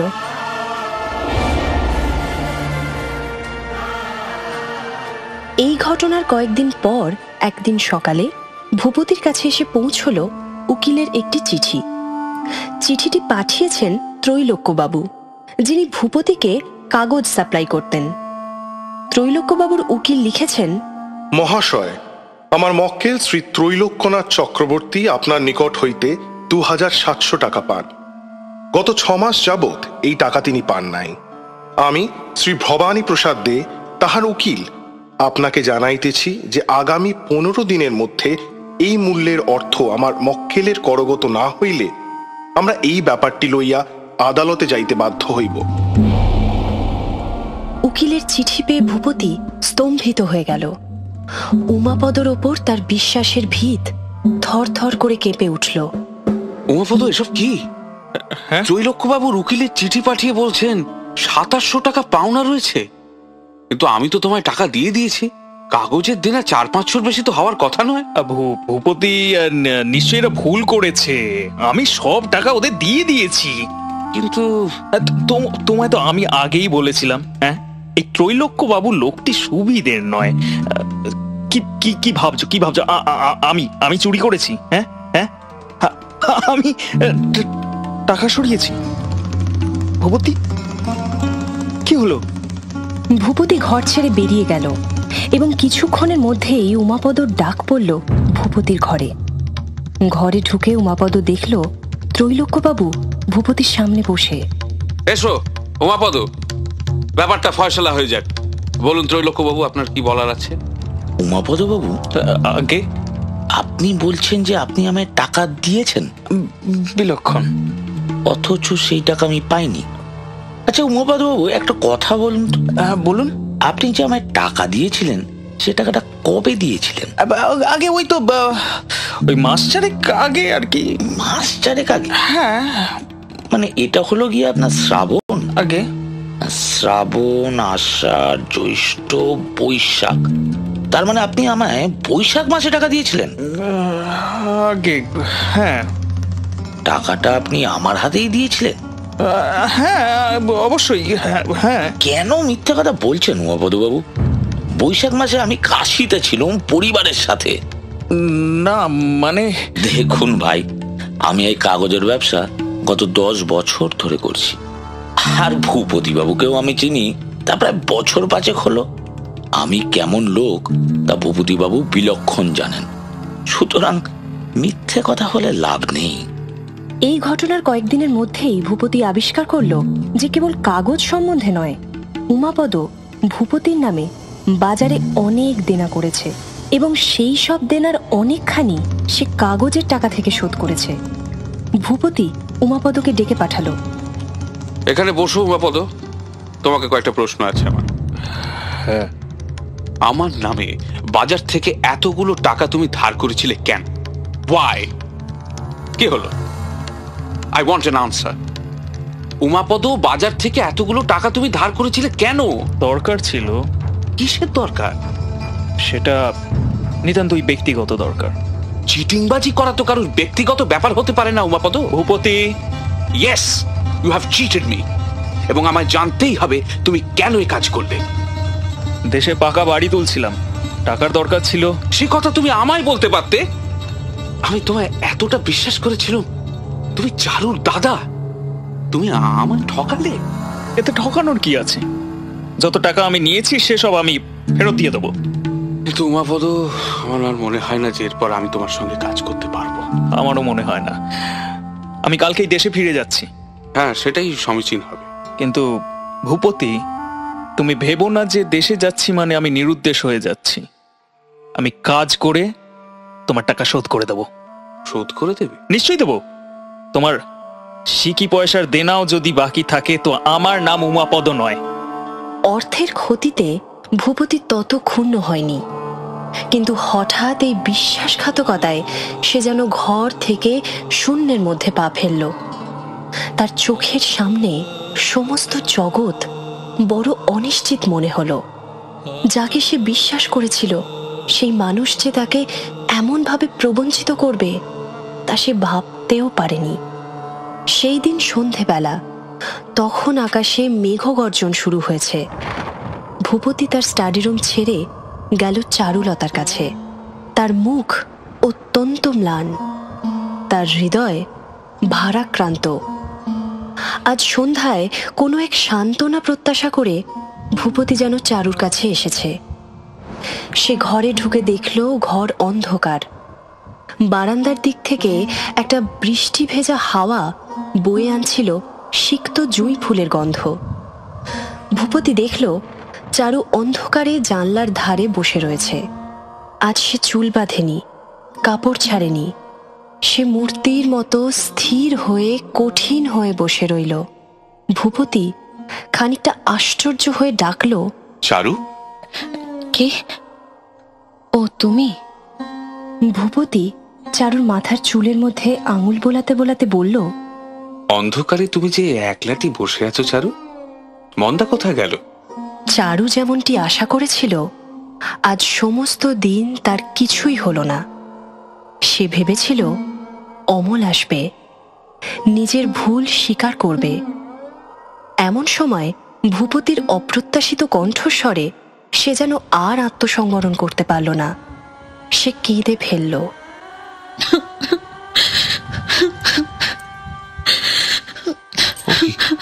ও কি চারু, তুমি কাঁদছো কেন? কি হয়েছে তোমার? বল, আমাকে বল, কি হয়েছে? আমি কি তোমার উপর কোনো অন্যায় করেছি? তুমি তো জানোই কাগজের ঝঞ্ঝাট নিয়ে আমি কেমন ব্যতিব্যস্ত আছি। যদি অজ্ঞাতে তোমার মনে কোনো আঘাত দিয়ে থাকি, সে আমি ইচ্ছে করে দিইনি চারু। চারু, আমি সর্বদা তোমার কাছে আসতে পারিনি, সেজন্য আমি অপরাধী। কিন্তু আর তেমন হবে না, তুমি দেখো। এখন থেকে দিন রাত কাগজ নিয়ে থাকবো না। আমাকে তুমি যতটা চাও চারু, আমাকে তুমি যতটা চাও ঠিক ততটাই পাবে। না, সেজন্য নয়। তবে কি জন্য? দেখো, কিছুদিন থেকে মন্দার ব্যবহার আমার ভালো বোধ হচ্ছে না। ওকে এখানে রাখতে আমার আর সাহস হয় না। কেন? কি করেছে মন্দা? অমলের সঙ্গে এমন ভাবে চলে যে সে দেখলে লজ্জা হয়। চারু, তুমি পাগল হয়েছ। অমল ছেলে মানুষ, সেদিনকার ছেলে। তুমি তো ঘরের কোনো খবরই রাখো না, কেবল বাইরের খবর কুড়িয়ে বেড়াও। আমি ভাবি বেচারা দাদার জন্য। তিনি কখন খেলেন না খেলেন মন্দা তার কোনো খোঁজই রাখে না। অথচ অমলের বেলা পান থেকে চুন খসলেই চাকর বাকরদের সঙ্গে বকাবকি করে অনর্থ করে। যাই বলো চারু, তোমরা মেয়েরা কিন্তু ভারী সন্দেহবাদী। আচ্ছা বেশ, আমরা না হয় একটু সন্দেহবাতিক, কিন্তু তাই বলে বাড়িতে আমি এ সমস্ত বেহায়াপনা কিছুতেই হতে দেব না। আমি কিন্তু বলে দিচ্ছি। চারুর এ সমস্ত অমূলক আশঙ্কায় ভূপতি মনে মনে হাসল এবং খুশিও হলো। ভূপতি শ্রদ্ধায় ও স্নেহে চারুর ললাট চুম্বন করে বলল, চারু, এই নিয়ে তুমি আর গোল করো না। উমাপদ কালকেই ময়মনসিংহে প্র্যাকটিস করতে চলে যাচ্ছে, মন্দাকেও সঙ্গে নিয়ে যাচ্ছে। তাই নাকি? তুমি এতে খুশি তো? হ্যাঁ। ঠিক আছে, এবার খাবার ব্যবস্থা করো দেখি, খিদে পেট চলে যাচ্ছে। ওমা, তাই তো, আমি এক্ষুনি খাবার ব্যবস্থা করছি। চারু চলে গেল ভূপতির জন্য খাবারের ব্যবস্থা করতে। ভূপতি নিজের ঘরে একা বসে রইল। সে চারুকে যা বলতে এসেছিল তা কিছুই বলা হলো না। চারু জানলো না ভূপতির কত বড় সর্বনাশ হয়ে গেছে, এবং সর্বনাশের মূলে তারই দাদা উমাপদ। সেদিন রাত্রে উমাপদ মন্দাকে বলল, মন্দা, হ্যাঁ যাই। শোনো, একটা কথা বলার আছে। কি কথা গো? তুমি তো কয়েকদিন আগেই দেশে ফেরত যেতে চাইছিলে না? হ্যাঁ, কিন্তু হ্যাঁ, আমরা কালই দেশে ফিরে যাব। কাল? হ্যাঁ, কাল। এত তাড়াতাড়ি কেন গো? কিছু হয়েছে? হুম। কি হয়েছে গো? একটু গোলমাল হয়েছে, মানে ভূপতির সঙ্গে একটা ঝগড়া হয়েছে। জামাই ঠাকুরের সঙ্গে ঝগড়া? তিনি তো খুব শান্ত মানুষ, তার সঙ্গে ঝগড়া? হ্যাঁ হয়েছে। কিন্তু কি নিয়ে ঝগড়া হলো গো? টাকা পয়সা? টাকা পয়সা? আরে না না, ওই চারু বোধহয় অমলকে আর তোমাকে নিয়ে কিছু একটা ভূপতিকে বলেছে। কি? চারু জামাই ঠাকুরের কাছে? ছি ছি ছি ছি ছি ছি ছি ছি ছি ছি, কি লজ্জার ব্যাপার। হ্যাঁ সেই জন্যই তো বলছি আর এখানে থাকা যাবে না। ওগো, আমায় কাল সকালেই এই বাড়ি থেকে নিয়ে চলো। এই বাড়িতে আমার দম বন্ধ হয়ে আসছে, দম বন্ধ হয়ে আসছে। উমাপদ পরদিনই সকালে ময়মনসিংহে যাবার জন্য প্রস্তুত হয়ে নিল। ভূপতি ঘৃণাবশত উমাপদর সঙ্গে একটাও কথা বলল না। ভূপতির সেই মৌন অবস্থা উমাপদ সৌভাগ্য বলে জ্ঞান করল। অমল এসে মন্দাকে জিজ্ঞেস করলো, মন্দা বৌঠান? হ্যাঁ ঠাকুরপো। এ কি ব্যাপার? জিনিসপত্র গোছাচ্ছ যে? আর ভাই, যেতে তো হবেই। মানে? চিরকাল কি আর থাকবো? কিন্তু কিন্তু যাচ্ছটা কোথায়? দেশে। দেশে? কেন? এখানে কি অসুবিধা হলো? অসুবিধা আর আমার কি বলো? তোমাদের পাঁচজনের সঙ্গে ছিলুম, সুখেই তো ছিলুম। কিন্তু তোমার বৌঠানের অসুবিধা হতে লাগলো যে। কার? বৌঠানের? হ্যাঁ। না না না না, ছি ছি ছি ছি, কি লজ্জা, কি লজ্জা। জামাই ঠাকুর কি মনে করলেন কে জানে। যাকে অমল ঠাকুরপো, কোনোদিন যদি পারো আমাদের ওখানে এসো, কেমন? হ্যাঁ হ্যাঁ, যাব, নিশ্চয়ই যাব বৌঠান, নিশ্চয়ই যাব। অমল এ কথা নিয়ে অধিক আলোচনা করল না। সে এটুকু স্থির করল যে চারু তাকে এবং মন্দাকে নিয়ে এমন কথা ভূপতিকে বলেছে যা বলার নয়। অমল ভাবতে লাগলো, দাদা যদি বৌঠানের কথায় আমায় অপরাধী মনে করে থাকেন, তবে তো মন্দা বৌঠান যে পথে গেছে আমাকেও সেই পথেই যেতে হয়। আমাকেও তো তবে এ বাড়ি ছাড়তে হবে। সে যদি বাড়ি ছাড়তে হয় তো ছাড়ব, কিন্তু দাদা আমার সম্বন্ধে কোনো অন্যায় ধারণা পোষণ করে রাখবেন এ হতেই পারে না। না, হতেই পারে না। তিনি এতদিন আমায় বিশ্বাস করে এই বাড়িতে স্থান দিয়ে পালন করে আসছেন। সেই বিশ্বাসে আমি কোনো অংশে আঘাত দিইনি। এই কথা দাদাকে না বুঝিয়ে কি করে যাব? না না, এ হতে পারে না। দাদাকে আমার সব কথা বলতেই হবে। ভূপতি তখন উমাপদর বিশ্বাসঘাতকতা, পাওনাদারের তাড়না, উচ্ছৃঙ্খল হিসেবপত্র এবং শূন্য তহবিল নিয়ে মাথায় হাত দিয়ে ভাবছিল। এমন সময় অমল ঝড়ের মতো ঘরের মধ্যে প্রবেশ করল। দাদা, দাদা। কে? অমল? হ্যাঁ দাদা, আমার উপরে তোমার কি কোনো রকমের সন্দেহের কারণ হয়েছে? তোমার উপর সন্দেহ? হ্যাঁ, বৌঠান কি আমার চরিত্র সম্বন্ধে তোমার কাছে দোষারোপ করেছেন? তোমার চরিত্র? হ্যাঁ। দোষারোপ? হ্যাঁ। পাগল নাকি? ও,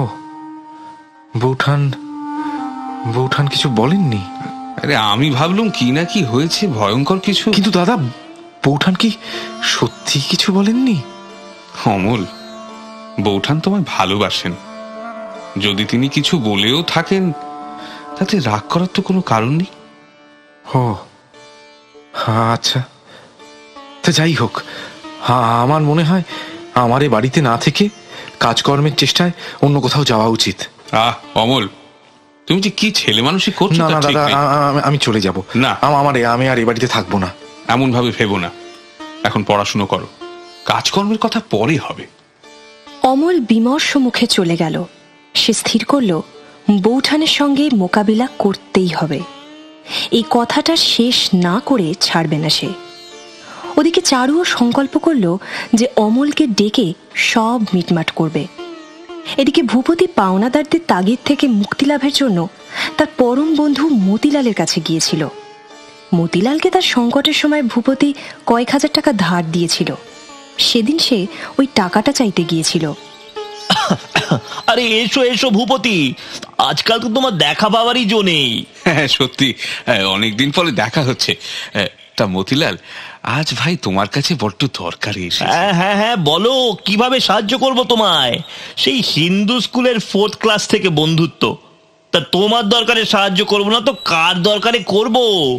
ভাই মতিলাল, তোমার মনে পড়ে আজ থেকে প্রায় বছর 6 আগে তোমার তখন বোনের বিয়ে হলো, তখন তোমার 3000 টাকা ধার দিয়েছিল। দাঁড়াও দাঁড়াও, টেপির বিয়েতে তুমি ধার দিয়েছিলে? হ্যাঁ হ্যাঁ, 3000 টাকা। হ্যাঁ, মনে পড়ছে না? ওই যে সেই যে বিভূতি বাবুরা বললেন 10,000 টাকা নগদ লাগবে, নইলে বর আসবে না, আর তোমার হাতে 7,000 ছিল, আমি তোমায় 3 দিলুম। ও হ্যাঁ হ্যাঁ, নিশ্চয়ই মনে পড়েছে। যাক, তা বলছিলুম ভাই, সেই টাকাটা যদি আজ একটু। কি যে বলো ভূপতি, মানে ও টাকা আর পাবে না। কেন? কেন আবার কি? কবে বাবরের আমলে টাকা ধার দিয়েছিলে, আজ কোম্পানির আমলে তার খোঁজ করছো? কিন্তু মতিলাল, টাকাটা তো ধারে দূর, ওসব তামাদি হয়ে গেছে ভাই। তামাদি?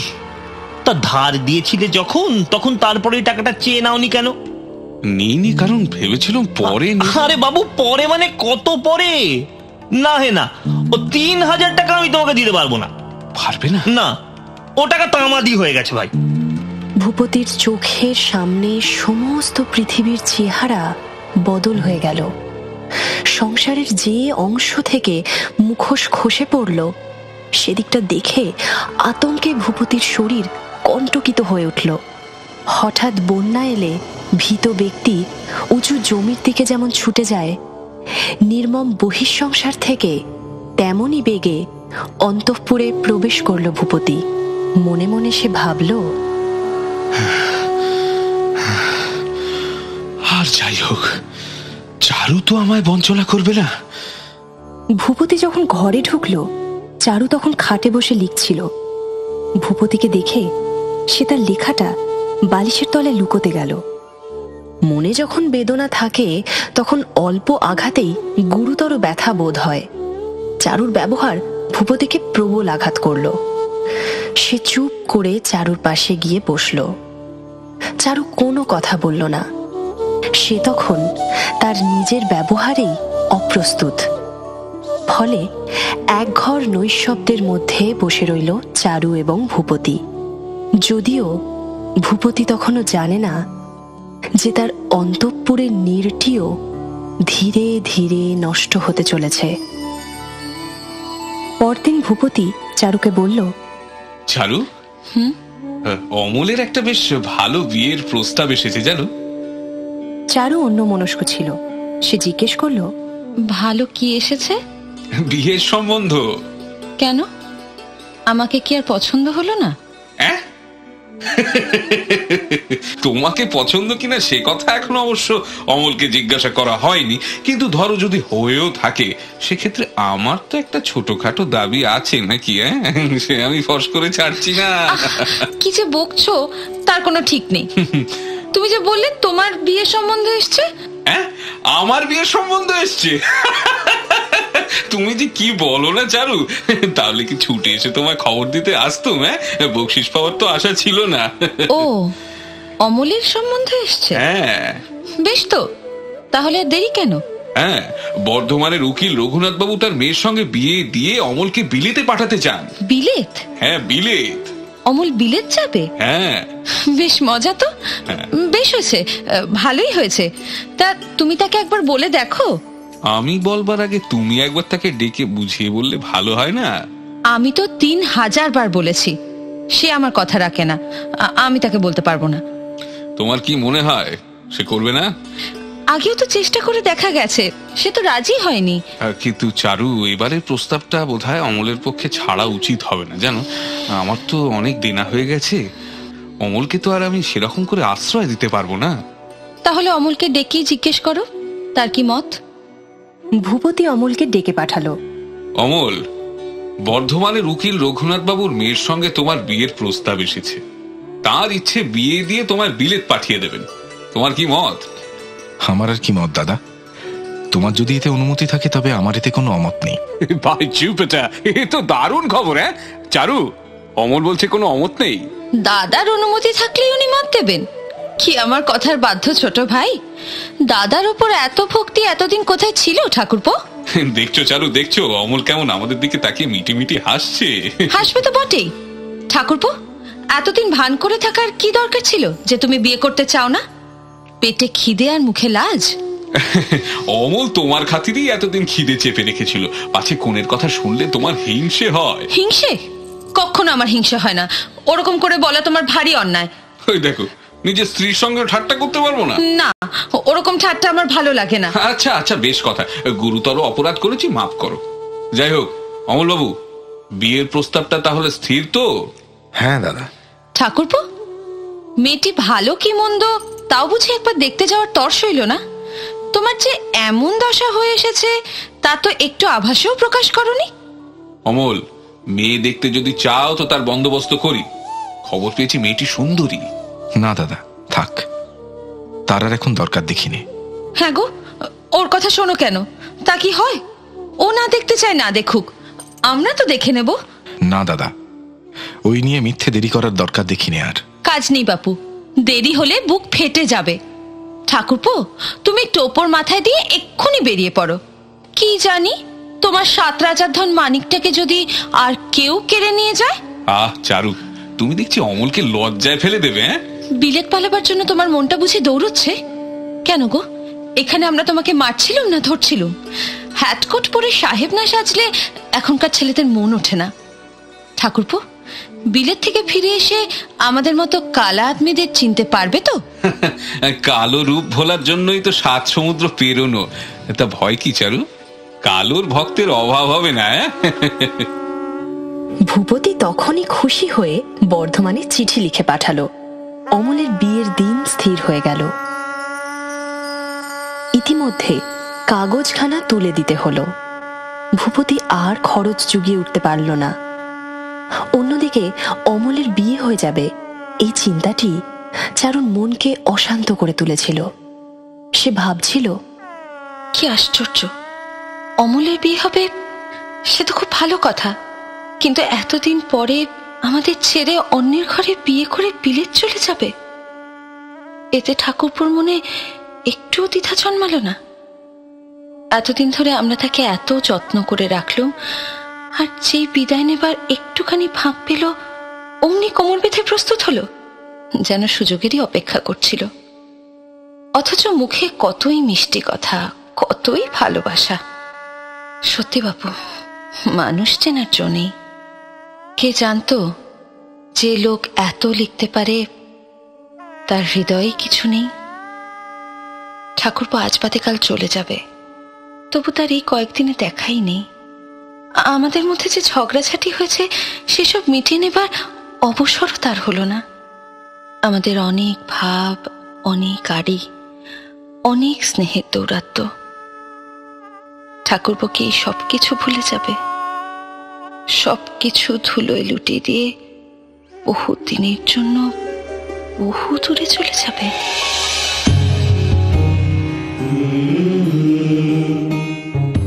অবশেষে অমলের যাত্রার দিন এগিয়ে এলে চারু অমলকে নিজেই ডেকে পাঠালো। অমল এলো না।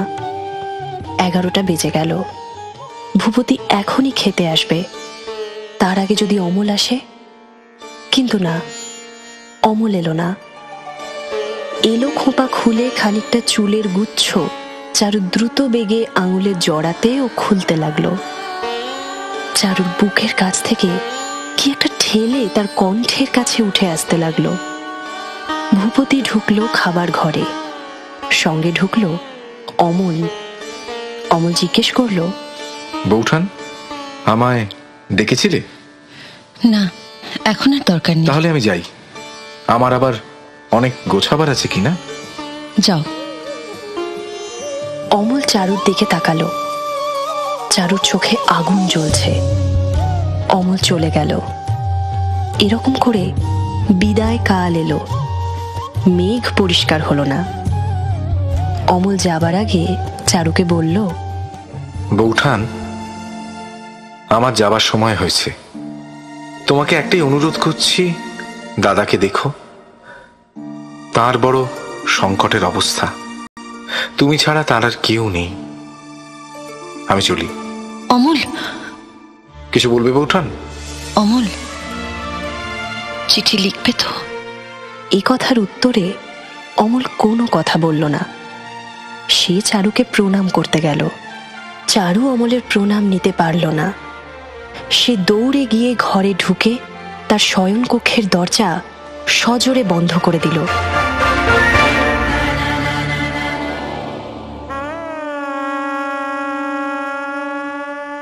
ভূপতি বর্ধমানে গিয়ে অমলের বিবাহ আনতে তাকে বিলেতে রওনা করে ঘরে ফিরে এলো। তাড়াতাড়ি মুখ হাত ধুয়ে খেয়ে শোবার ঘরে বিছানায় গিয়ে শুয়ে গড়গড়া টানতে লাগলো। ক্লান্তিতে ভূপতির ঘুম পেতে লাগলো।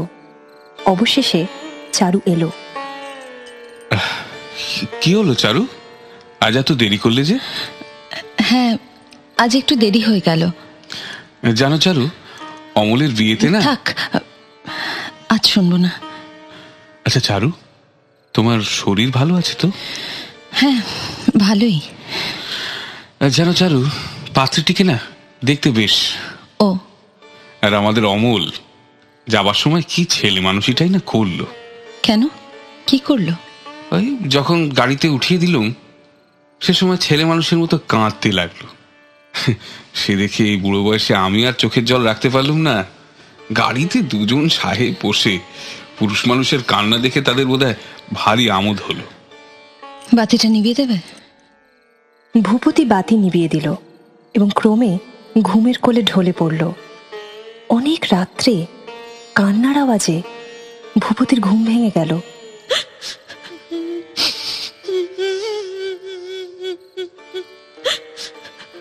ভূপতি তখন অন্ধকারে খাট থেকে নেমে কান্নার আওয়াজকে অনুসরণ করে এসে দাঁড়ালো বারান্দায়। সেখানে সে দেখল চারুলতা মাটিতে পড়ে উপুড় হয়ে কান্না আটকানোর চেষ্টা করছে। এই রকমের দুরন্ত শোকোচ্ছ্বাস দেখে ভূপতি অবাক হয়ে গেল। ভূপতি ভাবতে লাগলো, চারু অমলকে নিঃসন্দেহে গভীর স্নেহ করেছিল এবং আজ তার বিলেত চলে যাওয়ার খবরটা নিশ্চয়ই তাকে অত্যন্ত বেদনা দিয়েছে। কিন্তু চারুর স্বভাব এতই চাপা যে আমার কাছে তার হৃদয়ের কোনো বেদনা প্রকাশই করতে চায় না। তাই গোপনে অশ্রুপাত করে সে তার বেদনাকে প্রকাশ করছে। তবে একদিক দিয়ে দেখলে চারু অনেকটা আমারই মতো। আমিও কি পেরেছি চারুর কাছে আমার সর্বনাশের কথা বলতে? তেমনি চারুও পারছে না। আমরা দুজন একই ধাতুতে গড়া। এই কথা ভেবে ভূপতি তখন চারুর পাশে বসে কোনো কথা না বলে ধীরে ধীরে তার গায়ে হাত বুলিয়ে দিতে লাগলো। কিন্তু এটা সে বুঝলো না যে শোককে যখন কেউ অন্ধকারে গলা টিপে হত্যা করতে চায় তখন সাক্ষী বসে থাকলে ভালো লাগে না।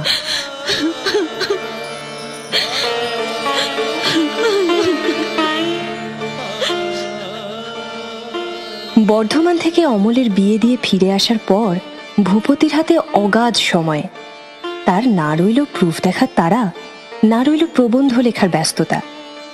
সে ভেবেছিল যে তার জীবনখানা সে গার্হস্থ্য সুখে ভরিয়ে ফেলবে। চারুর সঙ্গে হাসি গল্প পরিহাস করে সে দিন কাটাবে। কিন্তু চারুর দিক থেকে ভূপতি তেমন সাড়া পেল না।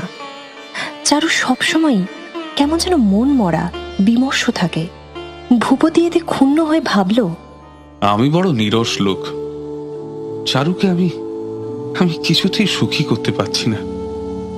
আচ্ছা আচ্ছা, চারু তো সাহিত্য ভালোবাসে। তাহলে এক কাজ করলে পারি, সাহিত্য চর্চা করতে পারি।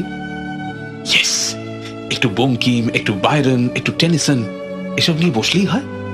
এই কথা ভেবে ভূপতি সাহিত্য চর্চা শুরু করলো। একদিন সন্ধেবেলায় শোবার ঘরে বড় বাতি জ্বালিয়ে ভূপতি প্রথমে লজ্জায় একটু ইতস্তত করে বলল, চারু, তোমায় কি একটা কিছু পড়ে শোনাবো? শোনাও না। কি শোনাবো? তোমার যা ইচ্ছে। ও আচ্ছা, টেনিসন থেকে কিছু একটা তর্জমা করে তোমার শোনাই। শোনাও। আচ্ছা, দ্য লেডি অফ শ্যালট, মানে শ্যালটের সেই রমণী। শ্যালট কি? শ্যালট একটা জায়গার নাম। আমি কবিতাটা পড়ছি, শোনো। On either side the river lie, long fields of barley and of rye. that clothe the world and meet the sky, and through the field the road runs by to many-towered Camelot. এর বাংলা তর্জমা হলো, নদীর দুধারে রহিয়াছে পড়ে দীর্ঘ মাঠ barley এবং রাইয়ে ভরে, তারা দিগন্ত করিয়াছে, না এটা হবে তারা ঢেকেছে পৃথিবীকে, ছুঁয়ে ফেলেছে আকাশ। And through the field the road runs by, মানে মাঠের মধ্যে দিয়ে। কবিতাটা কালকে শুনবো, রাতের খাবারের সময় হয়ে গেল যে। ও হ্যাঁ ঠিক আছে, তাহলে কালকেই। ভূপতি দমে গিয়েও আরো দু একবার চেষ্টা করলো, কিন্তু তাতেও কোনো কাজ হলো না। অবশেষে স্ত্রীর সঙ্গে সাহিত্য চর্চার প্রচেষ্টা সে ত্যাগ করল।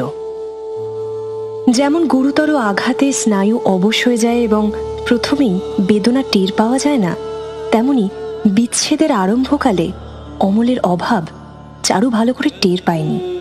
অবশেষে যত দিন যেতে লাগলো, চারুলতা আরো বেশি করে অমলের অভাব উপলব্ধি করতে লাগলো। ঘুম থেকে উঠেই চারুর বুকের মধ্যে ধক করে ওঠে, মনে পড়ে অমল নেই। সকালে যখন সে বারান্দায় পান সাজতে বসে, তখন কেবলই মনে হয় অমল পেছন থেকে এসে বলবে না, বৌঠান একখানা পান দাও দেখি। ভাঁড়ার ঘরে ঢুকলেই মনে হয় অমলের জন্য জল খাবার দিতে হবে না। কোনো একটা নতুন বই, নতুন লেখা, নতুন খবর, নতুন কৌতুক প্রত্যাশা করার নেই। কারো জন্য কোনো কিছু সেলাই করার, কোনো লেখা লেখার, কোনো শৌখিন জিনিস কিনে রাখার তাগিদ নেই। নিজের অসহ্য কষ্টে ও চাঞ্চল্যে চারু বিস্মিত। সে নিজেকে প্রশ্ন করতে লাগলো, কেন কেন এত কষ্ট হচ্ছে আমার? অমল আমার কে যে তার জন্য এত দুঃখ ভোগ করব? আমার কি হলো এতদিন পরে? এ আমার কি হলো? দাস দাসী চাকর দারোয়ান, এমনকি রাস্তার মুটে মজুরগুলো নিশ্চিন্ত হয়ে ঘুরে বেড়াচ্ছে। আমার এমন হলো কেন? ভগবান আমায় এমন বিপদে ফেললে কেন? কেন কেন? অবশেষে চারু একেবারে হাল ছেড়ে দিল। সে নিজের সঙ্গে আর যুদ্ধ করতে পারল না। সে হার মেনে নিজের অবস্থাকে গ্রহণ করল। অমলের স্মৃতিকে সে যত্ন করে হৃদয়ে প্রতিষ্ঠিত করল। ক্রমে এমন হয়ে উঠল, একাগ্র চিত্তে অমলের কথা ভাবা তার গোপন গর্বের বিষয় হল। অমলের স্মৃতিই যেন তার জীবনের শ্রেষ্ঠ গৌরব। সারাদিনের কাজের মাঝে সে একটা সময় নির্দিষ্ট করে নিয়েছিল। সেই সময় নির্জনে ঘরের দরজা বন্ধ করে তন্ন তন্ন করে অমলের সঙ্গে তার জীবনের প্রত্যেকটি ঘটনা সে চিন্তা করত এবং উপুর হয়ে বালিশের উপর মুখ করে বলতো, অমল অমল অমল অমল। সমুদ্র পার থেকে যেন শব্দ আসতো, বৌঠান, কি বৌঠান, আমায় ডাকছো কেন? অমল, তুমি রাগ করে চলে গেলে কেন? আমি তো কোনো দোষ করিনি। তুমি যদি ভালো মুখে বিদায় নিতে, তাহলে আমি বোধহয় এত দুঃখ পেতুম না। চারু শুনতে পেত অমল যেন সমুদ্র পার থেকে বলছে, বৌঠান, আমিও তোমায় একদিনও ভুলিনি, এক মুহূর্তও নয়। অমল, আমার জীবনের শ্রেষ্ঠ পদার্থ সমস্ত তুমি ফুটিয়েছ। আমার জীবনের সার ভাগ দিয়ে প্রতিদিন তোমার পুজো করব। এইভাবে চারুলতা তার সমস্ত ঘরকন্যার তলদেশে সুড়ঙ্গ খুঁড়ে রাখল এবং সেখানে অমলের জন্য গোপন শোকের মন্দির নির্মাণ করে রাখল। সেখানে তার স্বামী বা পৃথিবীর আর কারো কোনো অধিকার রইল না। এইভাবে মনের সঙ্গে দ্বন্দ্ব বিবাদ ত্যাগ করে চারু এক প্রকার শান্তি লাভ করল এবং একনিষ্ঠ হয়ে ভূপতির সেবা যত্ন করতে লাগলো। ভূপতি যখন নিদ্রিত থাকত, চারু তখন ধীরে ধীরে তার পায়ের কাছে মাথা রেখে ভূপতির পায়ের ধুলো মাথায় তুলে নিত। ভূপতি যখন যা চাইত চারু তখন তাই করত। এই সেবা ও যত্নে ভূপতি যেন নব যৌবন ফিরে পেল। তার মনে হলো চারুর সঙ্গে তার আগে বিয়ে হয়নি, এই প্রথম হলো। ভূপতি চারুকে বলল, চারু, তুমি আজকাল লেখা একেবারেই ছেড়ে দিয়েছো কেন? ভারী তো আমার লেখা। তা বললে চলবে না।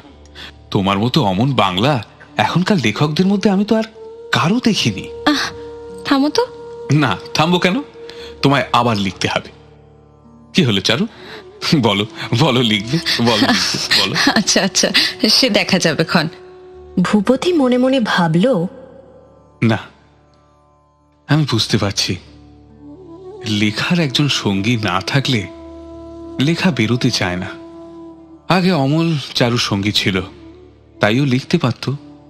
তার অর্থ আমাকে চারুর লেখার সঙ্গী হতে হবে, তবেই ও আবার লিখতে পারবে। ইয়েস, এখন থেকে আমার একটাই কাজ, সাহিত্য চর্চা।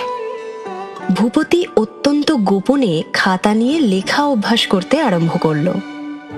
একদিন সে তার লেখা আরেকজনকে দিয়ে নকল করিয়ে চারুর কাছে নিয়ে গেল।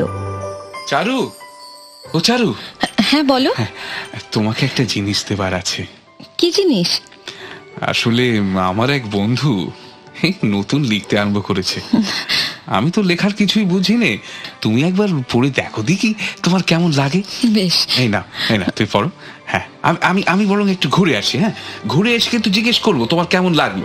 ঠিক আছে? ঠিক আছে ঠিক আছে। খাতাখানা চারুর হাতে দিয়ে ভূপতি বেরিয়ে গেল। সরল ভূপতির এই ছলনাটুকু বুঝতে চারুর আর বাকি রইল না। সন্ধেবেলা ভূপতি যখন ঘরে ঢুকলো, তখন চারু নিজের থেকেই প্রশ্ন করল, হ্যাঁ গো, এটা কি তোমার বন্ধুর প্রথম লেখা? হ্যাঁ, কেন ভালো হয়নি বুঝি? আরে এ তো চমৎকার হয়েছে। প্রথম লেখা বলে তো মনেই হয় না। তাই নাকি? নিশ্চয়ই। ও, তাহলে লেখাটা চালিয়ে যাওয়া যায়। কিছু বললে? না না, মানে যিনি এই লেখা লিখেছেন তাকে লেখা চালিয়ে যেতে বলি, কি বলো? নিঃসন্দেহে। ভূপতি চারুর কথায় অত্যন্ত খুশি হয়ে উঠল। তার লেখার খাতা দ্রুত গতিতে পূর্ণ হতে থাকলো এবং একদিন ভূপতি চারুকে বলল, জানো চারু, তোমায় না আমি একটা মিথ্যে কথা বলেছি। মিথ্যে কথা? হ্যাঁ, মিথ্যে কথা। আসলে আগের দিন যে লেখাগুলো তোমায় দেখিয়েছিলাম আমার বন্ধুর নাম করে, হ্যাঁ, সেগুলো আসলে আমার বন্ধুর লেখা নয়। ও, তবে সেগুলো কার লেখা? আমার। তোমার? সত্যি? আমার লেখা। চমৎকার হয়েছে লেখা। চারু, আমার লেখা যে তোমার কোনোদিনও ভালো লাগবে আমি ভাবতে পারি না। সত্যি, এ আমার অনেক বড় পাওয়া চারু, অনেক বড় পাওয়া। চারু এবং ভূপতির দিন মোটামুটি নিরুপদ্রবে কেটে যাচ্ছিল, কিন্তু বিলেত থেকে চিঠি কোন দিন আসবে এই খবর চারু রাখত। প্রথমে এডেন থেকে ভূপতির নামে একটি চিঠি এলো। তাতে অমল বৌঠানকে প্রণাম নিবেদন করেছে। সুয়েজ থেকেও ভূপতির নামে চিঠি এলো। বৌঠান তার মধ্যেও প্রণাম পেল। মল্টা থেকে যে চিঠি পাওয়া গেল তাতেও পুনশ্চ নিবেদনে বৌঠানের প্রণাম এলো। কিন্তু চারু অমলের কাছ থেকে একখানা চিঠিও পেল না। মল্টা থেকে যে চিঠিটি ভূপতির কাছে এসেছিল তাতে অমল লিখেছিল, শ্রীচরণীষু দাদা, আর কয়েক দিবসের মধ্যেই লন্ডনে গিয়া পৌঁছাইব। বাসস্থানের বন্দোবস্ত করিবার প্রক্রিয়া এবং তদুপরি পড়াশুনো লইয়া ব্যস্ত থাকিব, তাই সম্ভবত আগামী মাস তিনেক তোমাকে চিঠি লিখিতে পারিব না। তুমি দুশ্চিন্তা করিও না। কিন্তু 2 সপ্তাহ অমলের চিঠি না আসাতেই চারু উদ্বিগ্ন হয়ে উঠল। হ্যাঁ গো, বিলেতে একটা টেলিগ্রাফ করে জানলে হয় না ঠাকুরপো কেমন আছে? সে তো 2 সপ্তাহ আগে লিখেছিল যে সে পড়াশোনায় ব্যস্ত থাকবে, চিঠি লিখতে পারবে না। ও, তাই তো। আসলে আমি ভাবছিলাম বিদেশে আছে, যদি কোনো ব্যামো শ্যামো হয়। আসলে বলা তো যায় না। না না না, সব ব্যামো ট্যামো হলে খবর পাওয়া যেত। টেলিগ্রাফ করার খরচাও তো কম নয়। তাই নাকি? আমি ভেবেছিলাম বড় জোর 1 টাকা কি 2 টাকা লাগবে। বলো কি, প্রায় 100 টাকার ধাক্কা। ও, এই ঘটনার কয়েকদিন পরে চারু ভূপতিকে বলল, তোমাকে আমার একখানা কাজ করে দিতে হবে। কি কাজ? হেমের কাছে একবার চুঁচুড়ো যেতে হবে। হেম? হ্যাঁ। সে আবার কি? আরে ওই যে আমার ছোট মাসির মেয়ে হেমলতা, তোমাকে গত বছর বলেছিলাম না যে হেমের বর রেলের চাকরি ছেড়ে চুঁচুড়োয় ওকালতি করছে। হ্যাঁ হ্যাঁ হ্যাঁ, কি যেন নাম? স্বর্ণেন্দু শেখর। হ্যাঁ। আসলে হেমকে আমি মাসখানেক আগে একখানা চিঠি লিখেছিলুম, তা সে আজও কোনো উত্তর দিল না। আমি ভাবছি তার কোনো শরীর খারাপ হলো কিনা। তুমি আজ একবার চুঁচুড়ো যাবে? হ্যাঁ, গেলেই হয়। হাওড়া থেকে 11টার গাড়িটা ধরতে পারলে বেলাবেলি পৌঁছে যাবো। চারু, তুমি আমার খাবার ব্যবস্থা করো, আমি চান সেরে আসছি। ভূপতি চারুর অনুরোধে ফিটন গাড়ি চড়ে হাওড়া স্টেশনের দিকে রওনা দিল। খানিক দূর যেতেই ভূপতি শুনতে পেল তার নাম ধরে কে যেন ডাকলো। ভূপতি তার ঘোড়ার গাড়ি দাঁড় করালো। দূর থেকে দৌড়ে এলো তাদের এলাকার টেলিগ্রাফের পিয়ন। আপনার বাড়িতেই তো এই টেলিগ্রাফটা দিতে যাচ্ছিলুম, পথে দেখা হয়ে গেল, তাই ভাবলুম এখানেই দিয়ে দিই। টেলিগ্রাফ? সে কি? আমি তাহলে চলি বাবু। হ্যাঁ হ্যাঁ, এসো এসো। পিয়ন চলে গেলে পরে ভূপতি টেলিগ্রাফটা খুলল। বিলেত থেকে টেলিগ্রাফ? অমলের শরীর খারাপ করলো নাকি? ভূপতি ভয়ে ভয়ে টেলিগ্রাফটা খুলে দেখল, তাতে লেখা, আমি ভালো আছি। এর মানে কি? অমল এটা কি লিখেছে? ব্যাপারটা তো পরিষ্কার হলো না। ও আই সি, এটা একটা প্রিপেইড টেলিগ্রাফ। তার মানে চারু এই টেলিগ্রাফের জন্য এখান থেকে টাকা দিয়েছে। But why? চারু এই কাজ করলো কেন? সবকিছু গুলিয়ে যাচ্ছে, সবকিছু কেমন ওলট পালট হয়ে যাচ্ছে। রামলাল? জি হুজুর। গাড়ি ঘোরা। হাওড়া স্টেশন যাবেন না হুজুর? না না, বাড়ি যাব, গাড়ি ঘোরা। ফিটন ছুটল বাড়ির দিকে। বাড়িতে এসেই ভূপতি চারুকে ডাকলো। চারু? হ্যাঁ বলো। এই নাও, অমল টেলিগ্রাফ করেছে। টেলিগ্রাফ দেখে চারুর মুখ ফ্যাকাশে হয়ে গেল। ভূপতি বলল, তুমি অমলকে টেলিগ্রাফ করেছিলে? কি হলো চারু? আমি তো এসবের মানে বুঝতে পারছি না। কি হলো চারু, উত্তর দাও। তুমি অমলকে প্রিপেড টেলিগ্রাফ করেছিলে? কিন্তু সে তো অনেক টাকার ব্যাপার, প্রায় 200 টাকা। সে টাকা তুমি পেলে কোথা থেকে? চারু, আমার বড় অধৈর্য লাগছে, একটু বলবে টাকাটা কোথায় পেলে? গয়না। মানে তুমি তোমার গয়না বেচে দিয়েছো? না। তবে? বন্ধক দিয়েছি। তুমি তোমার গয়না বন্ধক দিয়ে টেলিগ্রাফ পাঠাচ্ছ, টেলিগ্রাফ আনাচ্ছ? আমি তো কিছুই বুঝতে পারছি না এসব। আমি আসলে ঠাকুরপো ভালো আছে কিনা সেটা জানার জন্য। হ্যাঁ, কিন্তু তুমি তো আমাকে সে কথাটা বলতে পারতে। তোমার টেলিগ্রাফের পয়সা আমি দিতুম। হঠাৎ কি এমন হলো যাতে তোমার গয়না বন্ধক দিতে হলো, আর তাও আমাকে না জানি? আমি বুঝতে পারিনি। কে বুঝতে পারোনি? আচ্ছা, আমি বোধহয় বুঝতে পারছি। তুমি এখন যাও চারু। একটু শরবত করো। লাগবে না, তুমি এখন যাও। আমাকে একটু একলা থাকতে দাও, তুমি এখন যাও।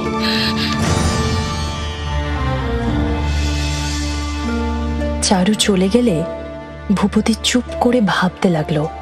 চারু এত বাড়াবাড়ি করলো কেন? তাহলে কি ও... না না, কি সব ভাবছি, সব ভুল, সব ভুল। কিন্তু আমাকে লুকিয়ে কেন সে অমলকে টেলিগ্রাফ করলো? কেন কোনো উত্তর খুঁজে পাচ্ছি না। উফ, মাথাটা ব্যথা করছে। ভাবতে পারছি না, আর ভাবতে পারছি না কিচ্ছু, কোনো হিসেব মিলছে না। চারু সেদিন অত রাতে ঘর থেকে বেরিয়ে একা একা বারান্দায় কাঁদছিল। কেন? কেন? যে কারণে সে কাঁদছিল সেই কারণেই সে অমলকে টেলিগ্রাফ করেছে। প্রেম। হ্যাঁ, প্রেম। চারু অমলকে ভালোবাসে, আর আমায় বাসে না। এতদিন সে কেবল আমার সঙ্গে অভিনয় করে এসেছে, আমার লেখাকে চমৎকার বলে আমাকে ঠকিয়েছে। আর আর আমিও বোকা, কিচ্ছুটি বুঝতে পারিনি। I've been a fool throughout. I have been a fool. Bravo, bravo, Bhupati. You are an idiot. এরপরেই ভূপতি উন্মত্তের মতো চারুর কাছে গিয়ে জিজ্ঞেস করলো, চারু, চারু, আমার সেই লেখাগুলো কোথায়? আমার কাছে। সেগুলো আমাকে দাও, আমাকে দাও। কেন, কি করবে? আমার লাগবে, আমার এক্ষুনি লাগবে, আমাকে সেই লেখাগুলো দাও। চারু তখন ভূপতির জন্য ডিমের কচুরি ভাজছিল। সে বলল, এক্ষুনি লাগবে? এক্ষুনি লাগবে, আমার এক্ষুনি চাই। চারু কড়া নামিয়ে রেখে আলমারি থেকে খাতা ও কাগজগুলো বার করে আনলো। এই নাও। দাও, দাও। ভূপতি অধীর ভাবে চারুর হাত থেকে সমস্ত টেনে নিয়ে খাতাপত্র সমেত উনুনের মধ্যে ফেলে দিল। সব পুরো নষ্ট হয়ে যাবে, সব পুরো নষ্ট। কি করছো তুমি? কেন করছো? পুড়িয়ে দিচ্ছি, জ্বালিয়ে দিচ্ছি, অনেক সব নষ্ট হয়ে যাবে। যাক, তোমার এই নাটক বন্ধ করো চারু, বন্ধ করো। যাক, সব পুড়ে ছাই হয়ে যাক। চারু স্তব্ধ হয়ে দাঁড়িয়ে রইল। ভূপতির সমস্ত লেখা পুড়ে ভস্ম হয়ে গেল। সমস্ত ছাই হয়ে গেলে ভূপতির আকস্মিক উদ্দামতা যখন শান্ত হয়ে এলো, তখন চারু যেভাবে নিজের অপরাধের বোঝা বহন করে গভীর বিষাদে নীরব নতমুখে চলে গেল, সেটি ভূপতির মনকে কষ্ট দিতে লাগলো। ভূপতি সামনে তাকিয়ে দেখল যে সে ডিমের কচুরি ভালোবাসে বলেই চারু নিজে হাতে তার জন্য রান্না করছিল। কিন্তু ভূপতি বুঝল যে তার মুখে আর স্বাদ নেই। সে সেই মুহূর্তে নিজেকে চারুর জীবন থেকে বহু দূরে সরিয়ে নিল, এতটাই দূরে যেখান থেকে তার পক্ষে চারুর কাছে ফেরা হয়তো আর সম্ভব নয়। এর কয়েকদিন পরে ভূপতি এসে চারুকে বলল, চারু, পরশুদিন থেকে আমি আর এখানে থাকবো না। মানে? মাইসোর থেকে চাকরির জন্য ডাকছিল, আমি হ্যাঁ করে দিয়েছি। কি চাকরি? মাইসোরের একটা পত্রিকার সম্পাদকের চাকরি। ও, তা কবে ফিরবে? জানি না, এখনই বলতে পারছি না। ও, যদি তোমার একলা লাগে তো লিখো, আমি চলে আসবো। বিদায়কালে ভূপতি যখন দরজার কাছ অবধি এলো, তখন চারু ছুটে এসে ভূপতির হাত ধরে বলল, আমায় সঙ্গে করে নিয়ে যাও, আমাকে এখানে ফেলে রেখে যেও না, দোহাই তোমার, আমায় ফেলে রেখে যেও না। ভূপতি বুঝল অমলের বিচ্ছেদ স্মৃতি যে বাড়িকে ঘিরে দাবানলের মতো জ্বলছে, চারু দাবানলগ্রস্ত হরিণীর মতো সেই বাড়ি ছেড়ে পালিয়ে যেতে চায়। কিন্তু তক্ষুনি তার মনে হলো, চারু আমার কথা একবারও ভেবে দেখলো না, আমি কোথায় পালাবো? যে স্ত্রী তার হৃদয়ের মধ্যে প্রতি মুহূর্তে অন্য কারোর ধ্যান করছে, বিদেশে গিয়েও কি তার হাত থেকে মুক্তি পাবো না?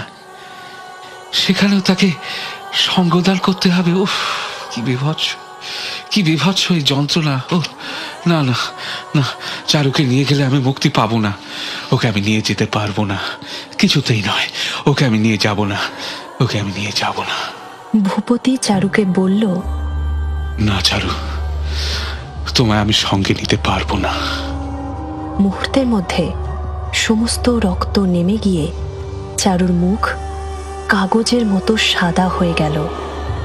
তৎক্ষণাৎ ভূপতি বলল, আচ্ছা বেশ, চলো, আমার সঙ্গেই চলো।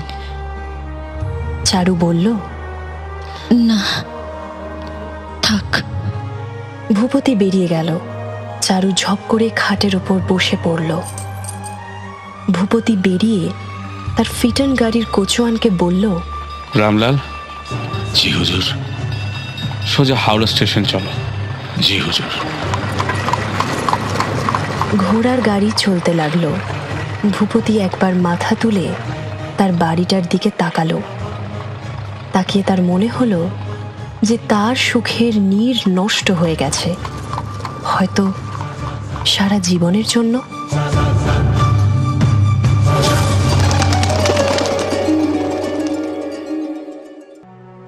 শুনলেন বেতার চলচ্চিত্র নষ্ট নীড়।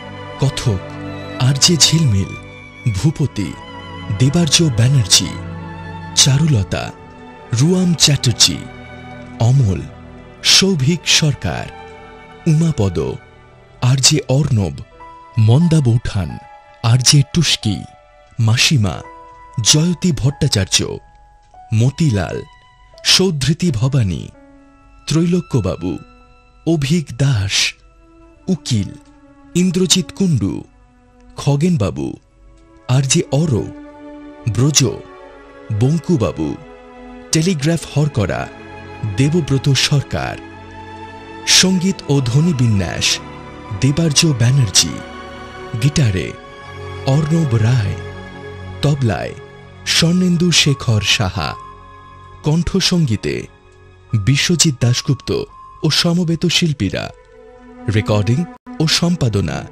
সুমিতা মহাজন, বিন্যাস সহযোগিতায় আরজে ঝিলমিল, রচনা ও পরিকল্পনা সৌভিক সরকার।